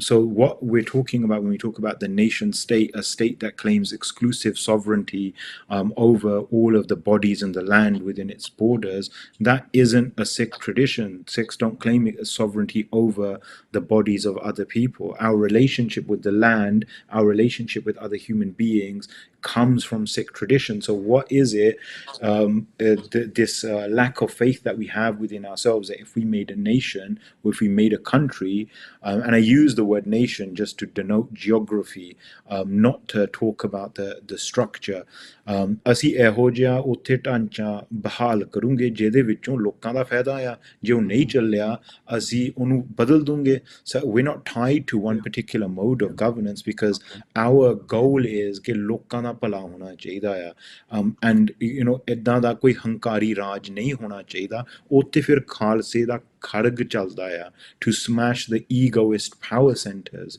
And I can appreciate these are ideological discussions, but we need that rooting in our own philosophy in order to find our feet in this world, right? We're not going to make Khalistan that's going to be a copy of America, कि मेरी आप दी ਵੱਡੇ ਘਰ ਹੋਣ, ਵੱਡੀਆਂ ਗੱਡੀਆਂ ਹੋਣ, ਮਾਇਆ ਦੇ ਉੱਤੇ ਸਾਰਾ ਕੁਝ Pakistan. ਕੋਈ ਵੀ ਦੁਨੀਆ ਦਾ ਇਹੋ ਜਿਹਾ ਮੁਲਕ ਆ ਜਿੱਥੇ ਪੈਸਾ ਸਾਰਾ ਕੁਛ ਆ, ਮਾਇਆ ਤੋਂ ਸਾਨੂੰ ਗੁਰੂ ਨੇ ਕਿੰਨੇ ਸਾਨੂੰ ਗੁਰੂ ਸਾਹਿਬ ਨੇ ਸੰਦੇਸ਼ ਦਿੱਤੇ ਆ, ਕਿੰਨੇ ਵਿਚਾਰ ਦਿੱਤੇ ਆ, ਕਿੰਨੀਆਂ ਸਿੱਖਿਆਵਾਂ ਦਿੱਤੀਆਂ ਹੋਈਆਂ ਕਿ ਮਾਇਆ ਤੋਂ ਅਸੀਂ ਕਿਸ ਤਰੀਕੇ ਦੇ ਨਾਲ ਅਸੀਂ ਮਾਇਆ ਦੇ ਵਿੱਚ ਰਹਿ ਕੇ ਉਸ ਚੀਜ਼ ਤੋਂ ਉੱਤੇ ਉੱਠਣਾ ਆ. ਸੋ ਲਾਈਕ ਆਮ ਸੇਇੰਗ ਸਾਡੇ ਕੋਲ ਸਭ ਕੁਛ ਹੈਗਾ ਹੈ, ਰਾਜ ਦਾ ਸੰਕਲਪ, ਉੱਥੇ ਰਾਜ ਚਲਾਉਣ ਦਾ ਸੰਕਲਪ. ਸਿੱਖ ਰਾਜ ਇਹੋ ਜਿਹਾ ਦੁਨੀਆ ਦੇ ਵਿੱਚ ਵਧੀਆ ਰਾਜ ਸੀਗਾ ਕਿ ਦੁਨੀਆ ਨੂੰ ਉਸ ਸਮੇਂ ਤੋਂ ਬਾਅਦ ਦੇਖਣ ਨੂੰ ਮਿਲਿਆ ਨਹੀਂ ਹੈਗਾ. Okay, Shamsher Singh ji sar sama hai nahi, but don't apologize for making idealistic or intellectual arguments. This is the think tank after all, so you're allowed on this show. Manpreet ji, I think Shamsher Singh ji ne bahut important ਗੱਲ ਕਹੀ ਆ. There's a window, we have a stage now, the world media is interested in what we are about. ਪਰ ਜਿੱਦਾਂ ਦਲਜੀਤ ਸਿੰਘ ਬਿੱਟੂ ਨੇ ਵੀ ਇਹ project ਸ਼ੁਰੂ ਕੀਤਾ ਸੀ, ਉਹ ਕਹਿੰਦਾ ਸੀ ਵੀ ਸ਼ਾਇਦ 40 ਸਾਲ ਸਾਨੂੰ ਹੋ ਗਏ ਆ ਸੰਘਰਸ਼ ਕਰਦਿਆਂ ਨੂੰ, ਹੋ ਸਕਦਾ 40 ਸਾਲ ਪਹਿਲਾਂ ਬਿਲਕੁਲ ਸਪਸ਼ਟ ਹੀ ਸੀ. ਬਾਬਾ ਜਰਨੈਲ ਸਿੰਘ ਦੇ ਸਮੇਂ ਅਨੰਦਪੁਰ ਸਾਹਿਬ ਦਾ ਮਤਾ ਸੀ, ਸਿੱਖਾਂ ਨੂੰ ਪਤਾ ਸੀ ਅਸੀਂ ਕਿਹੜੀਆਂ ਮੰਗਾਂ ਸਾਡੀਆਂ ਜੀ. ਹੁਣ 40 ਸਾਲ ਲੰਘ ਗਏ ਆ, ਉਦੋਂ ਹਿੰਦੂਤਵ ਨਹੀਂ ਸੀਗਾ, ਉਦੋਂ ਕਾਂਗਰਸ ਸੀ, ਬਹੁਤ ਕੁਛ ਬਦਲ ਗਿਆ, ਪਰ ਸ਼ਾਇਦ ਸਾਡੀ ਸੋਚ ਦੇ ਵਿੱਚ ਵੀ ਕੋਈ ਨਾ ਕੋਈ ਡਿਵੈਲਪਮੈਂਟ, ਕੋਈ ਨਾ ਕੋਈ ਨਵੀਂ ਸੋਚ, ਜਿੱਦਾਂ ਸ਼ਮਸ਼ੇਰ ਸਿੰਘ ਵਰਗੇ ਇੰਟੈਲੈਕਚੁਅਲਸ ਆ, but articulate karna in a way that people can understand. This is the big challenge, isn't it? ਇਹੀ ਨਹੀਂ ਹੁਣ ਸਾਡਾ ਕੰਮ. ਬਿਲਕੁਲ ਤੁਹਾਡੀ ਗੱਲ ਠੀਕ ਹੈ, ਔਰ ਮੈਂ ਜਿਹੜੀ ਗੱਲ ਸ਼ਮਸ਼ੇਰ ਸਿੰਘ ਉਹਨਾਂ ਨੇ ਕਹੀ ਹੈ, ਮੈਂ ਉਹਨੂੰ ਕੰਪਲੀਟਲੀ ਸੈਕਿੰਡ ਕਰਦਾ। ਦੇਖੋ 2 ਚੀਜ਼ਾਂ ਨੇ, ਮਾਰਿਆ ਸਿੱਕਾ ਜਗਤ ਵਿੱਚ, ਨਾਨਕ ਨਿਰਮਲ ਪੰਥ ਚਲਾਇਆ। ਦੂਜੀ ਗੱਲ ਹੈ ਖਾਲਸਾ ਕਾਲ ਪੁਰਖ ਕੀ ਫੌਜ ਪ੍ਰਗਟਿਓ, ਖਾਲਸਾ ਪਰਮਾਤਮ ਕੀ ਮੌਜ। ਜੇ ਤੁਸੀਂ ਇਹਨਾਂ ਦੋਵਾਂ ਨੂੰ ਕੰਬਾਈਨ ਕਰਦੇ ਹੋ ਤੇ ਖਾਲਿਸਤਾਨ ਦਾ ਕੰਸੈਪਟ ਬਿਲਕੁਲ ਕਲੀਅਰ ਹੋ ਜਾਂਦਾ। ਖਾਲਿਸਤਾਨ ਅਸੀਂ ਕਿਸੇ ਨੂੰ ਦਬਾਉਣ ਲਈ ਰਾਜ ਨਹੀਂ ਕਰਨਾ, ਅਸੀਂ ਕਿਸੇ ਦੇ ਕੰਪੀਟੀਸ਼ਨ 'ਚ ਰਾਜ ਨਹੀਂ ਕਰਨਾ, ਅਸੀਂ ਕਿਸੇ ਹੋਰ ਸਟੇਟ ਦੀ ਨਕਲ ਕਰਨ ਦੀ ਸਟੇਟ ਨਹੀਂ ਬਣਾਉਣੀ। ਸਾਡਾ ਇੱਕ ਨਿਆਰਾਪਨ ਹੈ। all we are doing is giving good governance। ਸਭ ਸੁਖਾਲੀ ਉਠਿਆ ਇਹ ਹੋਆ ਹਲੀਮੀ ਰਾਜ ਜੀਓ। ਸਾਡਾ ਸੁਪਨਾ ਇਹੀ ਹੈ ਵੀ ਉਹਦੇ ਵਿੱਚ ਹਰ ਬੰਦਾ ਆਜ਼ਾਦ ਹੋਵੇ। ਜੇ ਬਾਬਾ ਮਾਨੋ ਚਾਲ ਇਹੀ ਕਹਿੰਦੇ ਹੁੰਦੇ ਸਨ ਆਪਣੇ ਬੰਦਿਆਂ ਨੂੰ ਵੀ ਖਾਲਿਸਤਾਨ ਦੇ ਸਾਰੇ ਸਿਪਾਹੀਆਂ ਨੂੰ ਮੈਂ ਇਹ ਬੇਨਤੀ ਕਰਦਾ ਵੀ ਜਦੋਂ ਖਾਲਿਸਤਾਨ ਬਣੇ ਉਹਦੇ 'ਚ ਕੋਈ ਵੀ ਗੁਲਾਮ ਮਹਿਸੂਸ ਨਾ ਕਰੇ। ਹੁਣ ਅੱਜ ਕੋਈ ਵੀ ਕੰਟਰੀ ਡਾਕਟਰ ਸਾਹਿਬ ਤੁਸੀਂ ਲੈ ਲਓ, ਚਾਹੇ ਵੈਸਟਰਨ ਵਰਲਡ ਵੀ ਹੈ, ਕੀ ਇਹ ਗੱਲ ਤੁਸੀਂ ਉਹਨਾਂ ਤੇ ਕਹਿ ਸਕਦੇ ਹੋ ਕਿ ਇੱਥੇ ਕੋਈ ਵੀ ਗੁਲਾਮ ਨਹੀਂ ਮਹਿਸੂਸ ਕਰਦਾ? ਨਹੀਂ। ਪਰ ਸਿੱਖਾਂ ਦਾ ਰਾਜ ਇੱਕ ਵਿਲੱਖਣ ਰਾਜ ਹੈ ਜਿਹੜਾ ਕਿ ਜਿਹਦੇ ਵਿੱਚ ਕੋਈ ਵੀ ਗੁਲਾਮ ਮਹਿਸੂਸ ਨਹੀਂ ਕਰਦਾ ਸੀ। ਅੱਜ ਵੀ ਲੋਕੀ ਕਹਿੰਦੇ ਨੇ, ਅੱਜ ਵੀ ਲੋਕੀ ਯਾਦ ਕਰਦੇ ਨੇ ਉਸ ਰਾਜ ਨੂੰ। ਸੋ ਮਨਪ੍ਰੀਤ ਜੀ, ਸਾਡਾ ਇਹ ਜਿਹੜੀ ਤੁਹਾਡੀ ਪਿਕਚਰ ਆ, ਜਿਹੜੀ ਤੁਹਾਡੀ ਇੱਕ ਆਈਡੀਅਲ ਸਟੇਟ ਆ, ਇਹ ਤਾਂ ਇਹਦੀ ਕੋਈ ਹੱਦ ਨਹੀਂ ਹੋਣੀ ਚਾਹੀਦੀ। ਇਹ ਤਾਂ ਸਾਰੀ ਭਾਰਤ ਦੇ ਵਿੱਚ ਮੈਂ ਕਹਿੰਦਾ 1 ਬਿਲੀਅਨ ਭਾਰਤੀਆਂ ਨੂੰ ਇਦਾਂ ਦੀ ਸਟੇਟ ਚਾਹੀਦੀ ਆ। ਬਿਲਕੁਲ ਚਾਹੀਦੀ ਹੈ, ਪਰ ਤਾਈਓ ਤੇ ਉਸ ਤੁਹਾਡੀ ਉਹ ਛੋਟੀ ਜਿਹੀ ਵੀ ਸਟੇਟ ਬਣਨ ਨਹੀਂ ਨਾ ਦੇ ਰਹੇ, ਕਿਉਂਕਿ ਉਹਨਾਂ ਨੂੰ ਇਹੀ ਤੇ ਖਤਰਾ ਹੈ ਕਿ ਜੇ ਤੁਹਾਡੀ ਉਹ ਛੋਟੀ ਸਟੇਟ ਬਣ ਗਈ, ਤੁਸੀਂ ਇੱਕ ਐਗਜ਼ਾਮਪਲ ਸੈੱਟ ਕਰ ਦਿੱਤਾ ਤੇ ਲੋਕਾਂ ਨੇ ਕਹਿਣਾ ਵੀ ਸਾਨੂੰ ਵੀ ਇਹੋ ਜਿਹੀ ਗਵਰਨੈਂਸ ਚਾਹੀਦੀ ਹੈ। ਤਾਈਓ ਤੇ ਨਾ ਵੈਸਟ ਤੁਹਾਡੇ ਹੱਕ 'ਚ ਹੈ, ਨਾ ਈਸਟ ਤੁਹਾਡੇ ਹੱਕ 'ਚ ਹੈ, ਕਿਉਂਕਿ ਉਹਨਾਂ ਨੂੰ ਪਤਾ ਹੈ ਜਿਹੜੀ ਤੁਹਾਡੀ ਗਵਰਨੈਂਸ ਹੈ ਉਹਨੂੰ ਕੋਈ ਮੈਚ ਨਹੀਂ ਕਰ ਸਕੇਗਾ। ਕਿਉਂਕਿ ਮੈਂ ਸਿਰਫ ਉਹਦੀ ਇੱਕ ਐਗਜ਼ਾਮਪਲ ਦੇਣੀ ਹੈ ਤੁਹਾਨੂੰ, ਤੇ ਮੈਂ ਆਪਣੀ ਥਾਂ ਲੈਣੀ ਹੈ। ਤੁਹਾਡੀਆਂ ਅੱਖਾਂ ਵਿੱਚ ਤਾਤ ਪਰਾਈ ਨਹੀਂ ਹੈਗੀ। ਮਹਾਰਾਜ ਕਹਿੰਦੇ ਜੇ ਸੰਤਰ ਤਾਤ ਪਰਾਈ ਹੋਵੇ ਤੇ ਇਸਦਾ ਕਦੇ ਨਾ ਹੋਵੀ ਭਲਾ। ਗੁਰਸਿੱਖ ਦੇ ਮਨ ਵਿੱਚ ਫਰਕ ਨਹੀਂ ਹੈ। ਮਹਾਰਾਜ ਕਹਿੰਦੇ ਹਮਰਾ ਝਗੜਾ ਰਹਾ ਨਾ ਕੋ, ਪੰਡਿਤ ਮੁੱਲਾ ਛਾੜੇ ਦੋ। ਸਾਡਾ ਤਾਂ ਕਿਸੇ ਨਾਲ ਝਗੜਾ ਹੀ ਹੈ ਨਹੀਂ। ਸਭ ਕੋ ਮੀਤ ਹਮ ਆਪਨ ਕੀ ਨਾ, ਹਮ ਸਭ ਨਾ ਕੇ ਸਾਜਨ। ਸਾਡਾ ਕਨਸੈਪਟ ਬੜਾ ਸੋਹਣਾ ਹੈ। ਸਾਡੀ ਅੱਖ ਵਿੱਚ ਫਰਕ ਨਹੀਂ ਹੈ, ਹਿੰਦੂ ਹੈ, ਮੁਸਲਮਾਨ ਹੈ, ਸਿੱਖ ਹੈ। ਅਸੀਂ ਸਭ ਨੂੰ ਅਵਲ ਅੱਲਾ ਨੂਰ ਪਾਇਆ ਕੁਦਰਤ ਕੇ ਸਭ ਬੰਦੇ, ਏਕ ਨੂਰ ਤੇ ਸਭ ਜਗ ਉਪਜਿਆ, ਕੌਣ ਭਲੇ ਕੋ ਮੰਦੇ। ਮੈਨੂੰ ਕੋਈ ਇੱਕ ਸਟੇਟ ਦਿਖਾ ਦਿਓ, ਮਾਫ ਕਰਨਾ, ਮੈਨੂੰ ਕੋਈ ਇੱਕ ਮਜ਼ਹਬ ਦਿਖਾ ਦਿਓ ਜਿਹੜਾ ਏਦਾਂ ਚੱਲਦਾ ਹੋਵੇ। ਏਦਾਂ ਕੋਈ ਨਹੀਂ ਚੱਲਦਾ ਡਾਕਟਰ ਸਾਹਿਬ। ਅਸੀਂ ਵਾਰ ਜ਼ੋਨ 'ਚ ਵੀ ਗਏ ਹਾਂ, ਅਸੀਂ ਵੱਖ-ਵੱਖ ਪ੍ਰੋਜੈਕਟਾਂ ਤੇ ਵੀ ਗਏ ਹਾਂ। ਲੋਕੀ ਆਪਣੇ ਧਰਮ ਤੋਂ ਬਗੈਰ ਬੰਦੇ ਨੂੰ ਤਾਂ ਪਾਣੀ ਦਾ ਘੁੱਟ ਵੀ ਨਹੀਂ ਪੁੱਛਦੇ। ਤੁਸੀਂ ਉਹ ਜਿਹੜੇ ਪਰਾਏ ਦੇਸ਼ਾਂ 'ਚ ਜਾ ਕੇ ਲੋਕਾਂ ਦੇ ਤਰਾਹੇ ਲੋਕਾਂ ਦੇ ਮੂੰਹ 'ਚ ਪਾਣੀ ਪਾਉਂਦੇ ਹੋ, ਫੂਡ ਦਿੰਦੇ ਹੋ, ਉਹਨਾਂ ਲੋਕਾਂ ਜਿਹੜੇ ਤੁਹਾਨੂੰ ਰੇਸਿਜ਼ਮ ਕਰਦੇ ਨੇ, ਇਹੋ ਜਿਹਾ ਕੋਈ ਹੋਰ ਐਗਜ਼ਾਮਪਲ ਨਹੀਂ ਦੇਖਿਆ ਜਾ ਸਕਦਾ। ਸਾਡਾ ਸਮਾਂ ਹੁਣ 2 ਮਿੰਟ ਰਹਿ ਗਏ, ਪਰ ਮੈਂ ਜ਼ਰੂਰ ਸ਼ਮਸ਼ੇਰ ਸਿੰਘ ਜੀ ਜਾਂ ਤੁਸੀਂ ਵੀ ਜੋ ਪਹਿਲਾਂ ਗੱਲ ਕੀਤੀ, ਮਨਪ੍ਰੀਤ ਨੇ ਵੀ ਗੱਲ ਕੀਤੀ, ਮੈਨੂੰ ਇੰਜ ਲੱਗਦਾ ਵੀ the nearest comparison is something like Che Guevara. This is a revolutionary movement. It's a movement to uplift the peasants, maybe, to uplift the landless people, the people who really deserve to be protected, and that this movement should not have any limitations. You make your base somewhere, but you have to spread out. Are we really talking about a revolutionary movement? Not in the kind of Marxist sense, but in the sense of Badshai or the Siddhant je aapa Guru ne ditte a. Isn't that really the argument? And if we make that argument, wouldn't we get a lot more non-Sikhs supporting this movement? I think Sikh revolution is always been the goal, right? Sardar Jagjit Singh ne ek kitab bhi likhi hai in the Caravan of Revolutions, a Sikh revolution, jithe ਉਹਨਾਂ ਨੇ ਗੱਲ ਕੀਤੀ ਹੈ like what is the the Khalsa revolution, what is it about, ਕਿ ਜਿਹੜੇ ਗਰੀਬ ਜਾਂ ਨਤਾਣੇ ਆ ਉਹਨਾਂ ਦੀ ਬਾਂਹ ਫੜਨੀ, ਉਹਨਾਂ ਨੂੰ ਤਾਂ ਚੱਕਣਾ ਆ, ਜਾਂ ਜਿਹੜੇ ਹੰਕਾਰੇ ਹੋਏ ਆ, those that capture power for themselves and exploit others, ਉਹਨਾਂ ਦਾ ਦੁਸ਼ਟਾਂ ਦਾ ਨਾਸ਼ ਕਰਨਾ ਆ। But I honestly I think because of the way we look, ਜਿਹੜੀ ਸਿੱਖਾਂ ਦੀ ਦਿੱਖ ਆ, ਦਸਤਾਰ ਆ, ਦਾੜੀ ਆ, ਇਹਨੂੰ ਨਿਸ਼ਾਨਾ ਬਣਾਇਆ ਗਿਆ। ਜਿੰਨੇ ਵੀ ਦੁਨੀਆ ਦੇ ਤਾਕਤਵਰ ਮੁਲਕ ਆ, ਉਹ ਜਦੋਂ ਕੋਈ ਸਾਨੂੰ ਸਾਡੇ ਧਰਮ ਤੋਂ ਬਾਹਰ ਕੋਈ ਦੇਖਦਾ ਆ, ਉਹਨਾਂ ਨੂੰ ਨਫ਼ਰਤ ਹੈ ਇਸ ਸਰੂਪ ਦੇ ਨਾਲ। ਸਾਡੀ ਕਿਸੇ ਮੁਲਕ ਨੇ ਬਾਂਹ ਨਹੀਂ ਫੜਨੀ, ਜਿੱਦਾਂ ਭਾਜੀ ਨੇ ਗੱਲ ਕਹੀ ਹੋਈ ਆ ਕਿ ਉਹਨਾਂ ਨੂੰ ਪਤਾ ਆ ਕਿ ਅਸੀਂ ਚਾਹੁੰਦੇ ਕੀ ਆ। Like I'll give you one example, and for me it's a very poignant example, is after the Darbar Sahib attack, the British agent that was in Darbar Sahib sent a message to Whitehall, and this was in the WikiLeaks cable, and he said that the Sikh leader Sant Jarnail Singh is dead, but the Sikh dream for an egalitarian state lives on. ਉਹਨਾਂ ਨੂੰ ਬਹੁਤ ਲੰਬੇ ਸਮੇਂ ਤੋਂ ਪਤਾ ਆ ਕਿ ਸਿੱਖ ਕਿਸ ਚੀਜ਼ ਪਿੱਛੇ ਲੜ ਰਹੇ ਆ, and all the powers that be, they know what we're fighting for. They know the type of society that we envision. Therefore ਉਹਨਾਂ ਨੇ ਤੱਕਿਆ ਆ ਕਿ ਸਿੱਖਾਂ ਦਾ ਨਾਸ਼ ਕੀਤਾ ਜਾਵੇ। ਸੋ ਮਨਪ੍ਰੀਤ ਸਿੰਘ ਜੀ, ਸਾਡੇ ਕੋਲ 1-2 ਹੀ ਮਿੰਟ ਰਹਿ ਗਏ, ਸੋ ਮੈਂ ਤੁਹਾਨੂੰ ਦੋਵਾਂ ਵੀਰਾਂ ਨੂੰ 1 ਮਿੰਟ ਦੇਣਾ, just to summarize and maybe to give a message to the Sikh, especially the youth out there, as to how they should now move forward. ਹਾਂਜੀ ਮਨਪ੍ਰੀਤ, ਤੁਸੀਂ ਪਹਿਲਾਂ ਮੈਸੇਜ ਦੇ ਦਿਓ। ਬਿਲਕੁਲ, ਜਿਹੜੀ ਗੱਲ ਇਹ ਹੈ ਕਿ ਮੈਂ ਆਪਣੇ ਲੋਕਾਂ ਨੂੰ ਅੱਜ ਇੱਕ ਗੱਲ ਬੜੀ ਸਪਸ਼ਟ ਰੂਪ 'ਚ ਕਹਿਣਾ ਚਾਹੁੰਦਾ ਕਿ ਅੱਜ ਤੱਕ ਤੁਸੀਂ ਵੀ ਜੱਕ ਰਹੇ ਸੀ ਖਾਲਿਸਤਾਨ ਦੀ ਗੱਲ ਕਹਿੰਦੇ ਆ, ਤੁਹਾਨੂੰ ਲੱਗਦਾ ਸੀ, ਤੁਹਾਨੂੰ ਖੁਦ ਹੀ ਮਾਨਸਿਕ ਗੁਲਾਮੀ 'ਚ ਅਸੀਂ ਪਏ ਹੋਏ ਆ। ਸੰਤ ਜੀ ਦਰਬਾਰ ਸਾਹਿਬ ਨਾ ਹੁੰਦੇ ਤੇ ਅਟੈਕ ਨਹੀਂ ਸੀ ਹੋਣਾ, ਇੰਦਰਾ ਗਾਂਧੀ ਨਾ ਮਰਦੀ ਤਾਂ ਜੈਨੋਸਾਈਡ ਨਹੀਂ ਸੀ ਹੋਣਾ। ਇਹ ਗੁਲਾਮੀ 'ਚੋਂ ਨਿਕਲੋ। ਅੱਜ ਜਿਹੜਾ ਲੁਕਿਆ ਛੁਪਿਆ ਟੈਰਰਿਸਟ ਸੀ ਉਹ ਬਾਹਰ ਆ ਗਿਆ। ਇੱਕ ਫਸਟ ਵਰਲਡ ਕੰਟਰੀ ਦਾ ਪ੍ਰਾਈਮ ਮਿਨਿਸਟਰ ਨੇ ਸਾਫ਼-ਸਾਫ਼ ਕਹਿ ਦਿੱਤਾ ਵੀ ਇਹ ਬੰਦਿਆਂ ਨੇ ਟੈਰਰਿਜ਼ਮ ਕੀਤਾ, ਇੱਥੇ ਸਰਜੀਕਲ ਸਟ੍ਰਾਈਕ ਕਰਕੇ ਟੈਰਰਿਜ਼ਮ ਕੀਤਾ। ਉਹ ਤੁਸੀਂ ਹੁਣ ਵੀ ਯਕੀਨ ਕਰ ਲਓ। ਮੈਨੂੰ ਇੱਕ ਗੱਲ ਦਾ ਮੈਂ ਬਹੁਤ ਵੱਡਾ, ਸਾਨੂੰ ਕਿਸੇ ਨੇ ਰਾਜ ਨਹੀਂ ਦੇਣਾ, ਜੋ ਲੇ ਹੈ ਨਿਜ ਬਲ ਸੇ ਲੇ ਹੈ। ਜੇ ਕੱਲਾ ਕੱਲਾ ਸਿੱਖ ਖੜ ਜਾਵੇ ਨਾ ਇਸ ਪੋਜੀਸ਼ਨ ਤੇ ਕਿ ਸਾਨੂੰ ਰਾਜ ਚਾਹੀਦਾ, ਰਾਜ ਤੁਹਾਨੂੰ ਕੱਲ ਮਿਲਿਆ ਲੋ, ਇਹਦੇ ਵਿੱਚ ਕੋਈ ਸ਼ੱਕ ਨਹੀਂ। ਹਾਂਜੀ ਸ਼ਮਸ਼ੇਰ ਸਿੰਘ ਜੀ, ਹਰਦੀਪ ਸਿੰਘ ਨਿੱਜਰ ਦੀ ਸ਼ਹਾਦਤ ਤੋਂ ਬਾਅਦ ਸਰਕਾਰ ਨੂੰ ਸ਼ਾਇਦ ਸੀਗਾ ਵੀ ਆਸ ਵੀ ਹੁਣ ਸਿੱਖ ਚੁੱਪ ਕਰਕੇ ਬਹਿ ਜਾਣਗੇ, ਪਰ ਉਹਨਾਂ ਨੇ ਹੋਰ ਨੌਜਵਾਨ ਹਜ਼ਾਰਾਂ ਦੀ ਗਿਣਤੀ 'ਚ ਪੈਦਾ ਕਰਤੇ। ਉਹ ਨੌਜਵਾਨਾਂ ਨੂੰ ਤੁਹਾਡਾ ਕੀ ਸੁਨੇਹਾ ਆ ਆਖਰ ਦੇ ਵਿੱਚ? ਦੇਖੋ, ਸ਼ਹੀਦ ਭਾਈ ਹਰਦੀਪ ਸਿੰਘ ਨਿੱਜਰ ਦੀ ਜਿਹੜੀ ਸੋਚ ਸੀਗੀ, like what their life has taught us is that ਉਦਮ ਕਰਨਾ ਪੈਣਾ, that you have to put in the effort, that we have to create these sovereign spaces, that the way the Gurdwara was envisioned by the Panth has to function in that way, and that we have to take our reliance away from these foreign states। ਕਿਸੇ ਹੋਰ ਦੇ ਹੱਥਾਂ ਵੱਲ ਦੇਖਣ ਨੂੰ ਸਾਨੂੰ ਆਪਨ ਹੱਥੀ ਆਪਨ ਕਾਜ ਸਵਾਰਨ ਦੀ ਲੋੜ ਆ। We have to put in the effort to connect with our struggle, and we have to put in the work because it's a very long path ahead।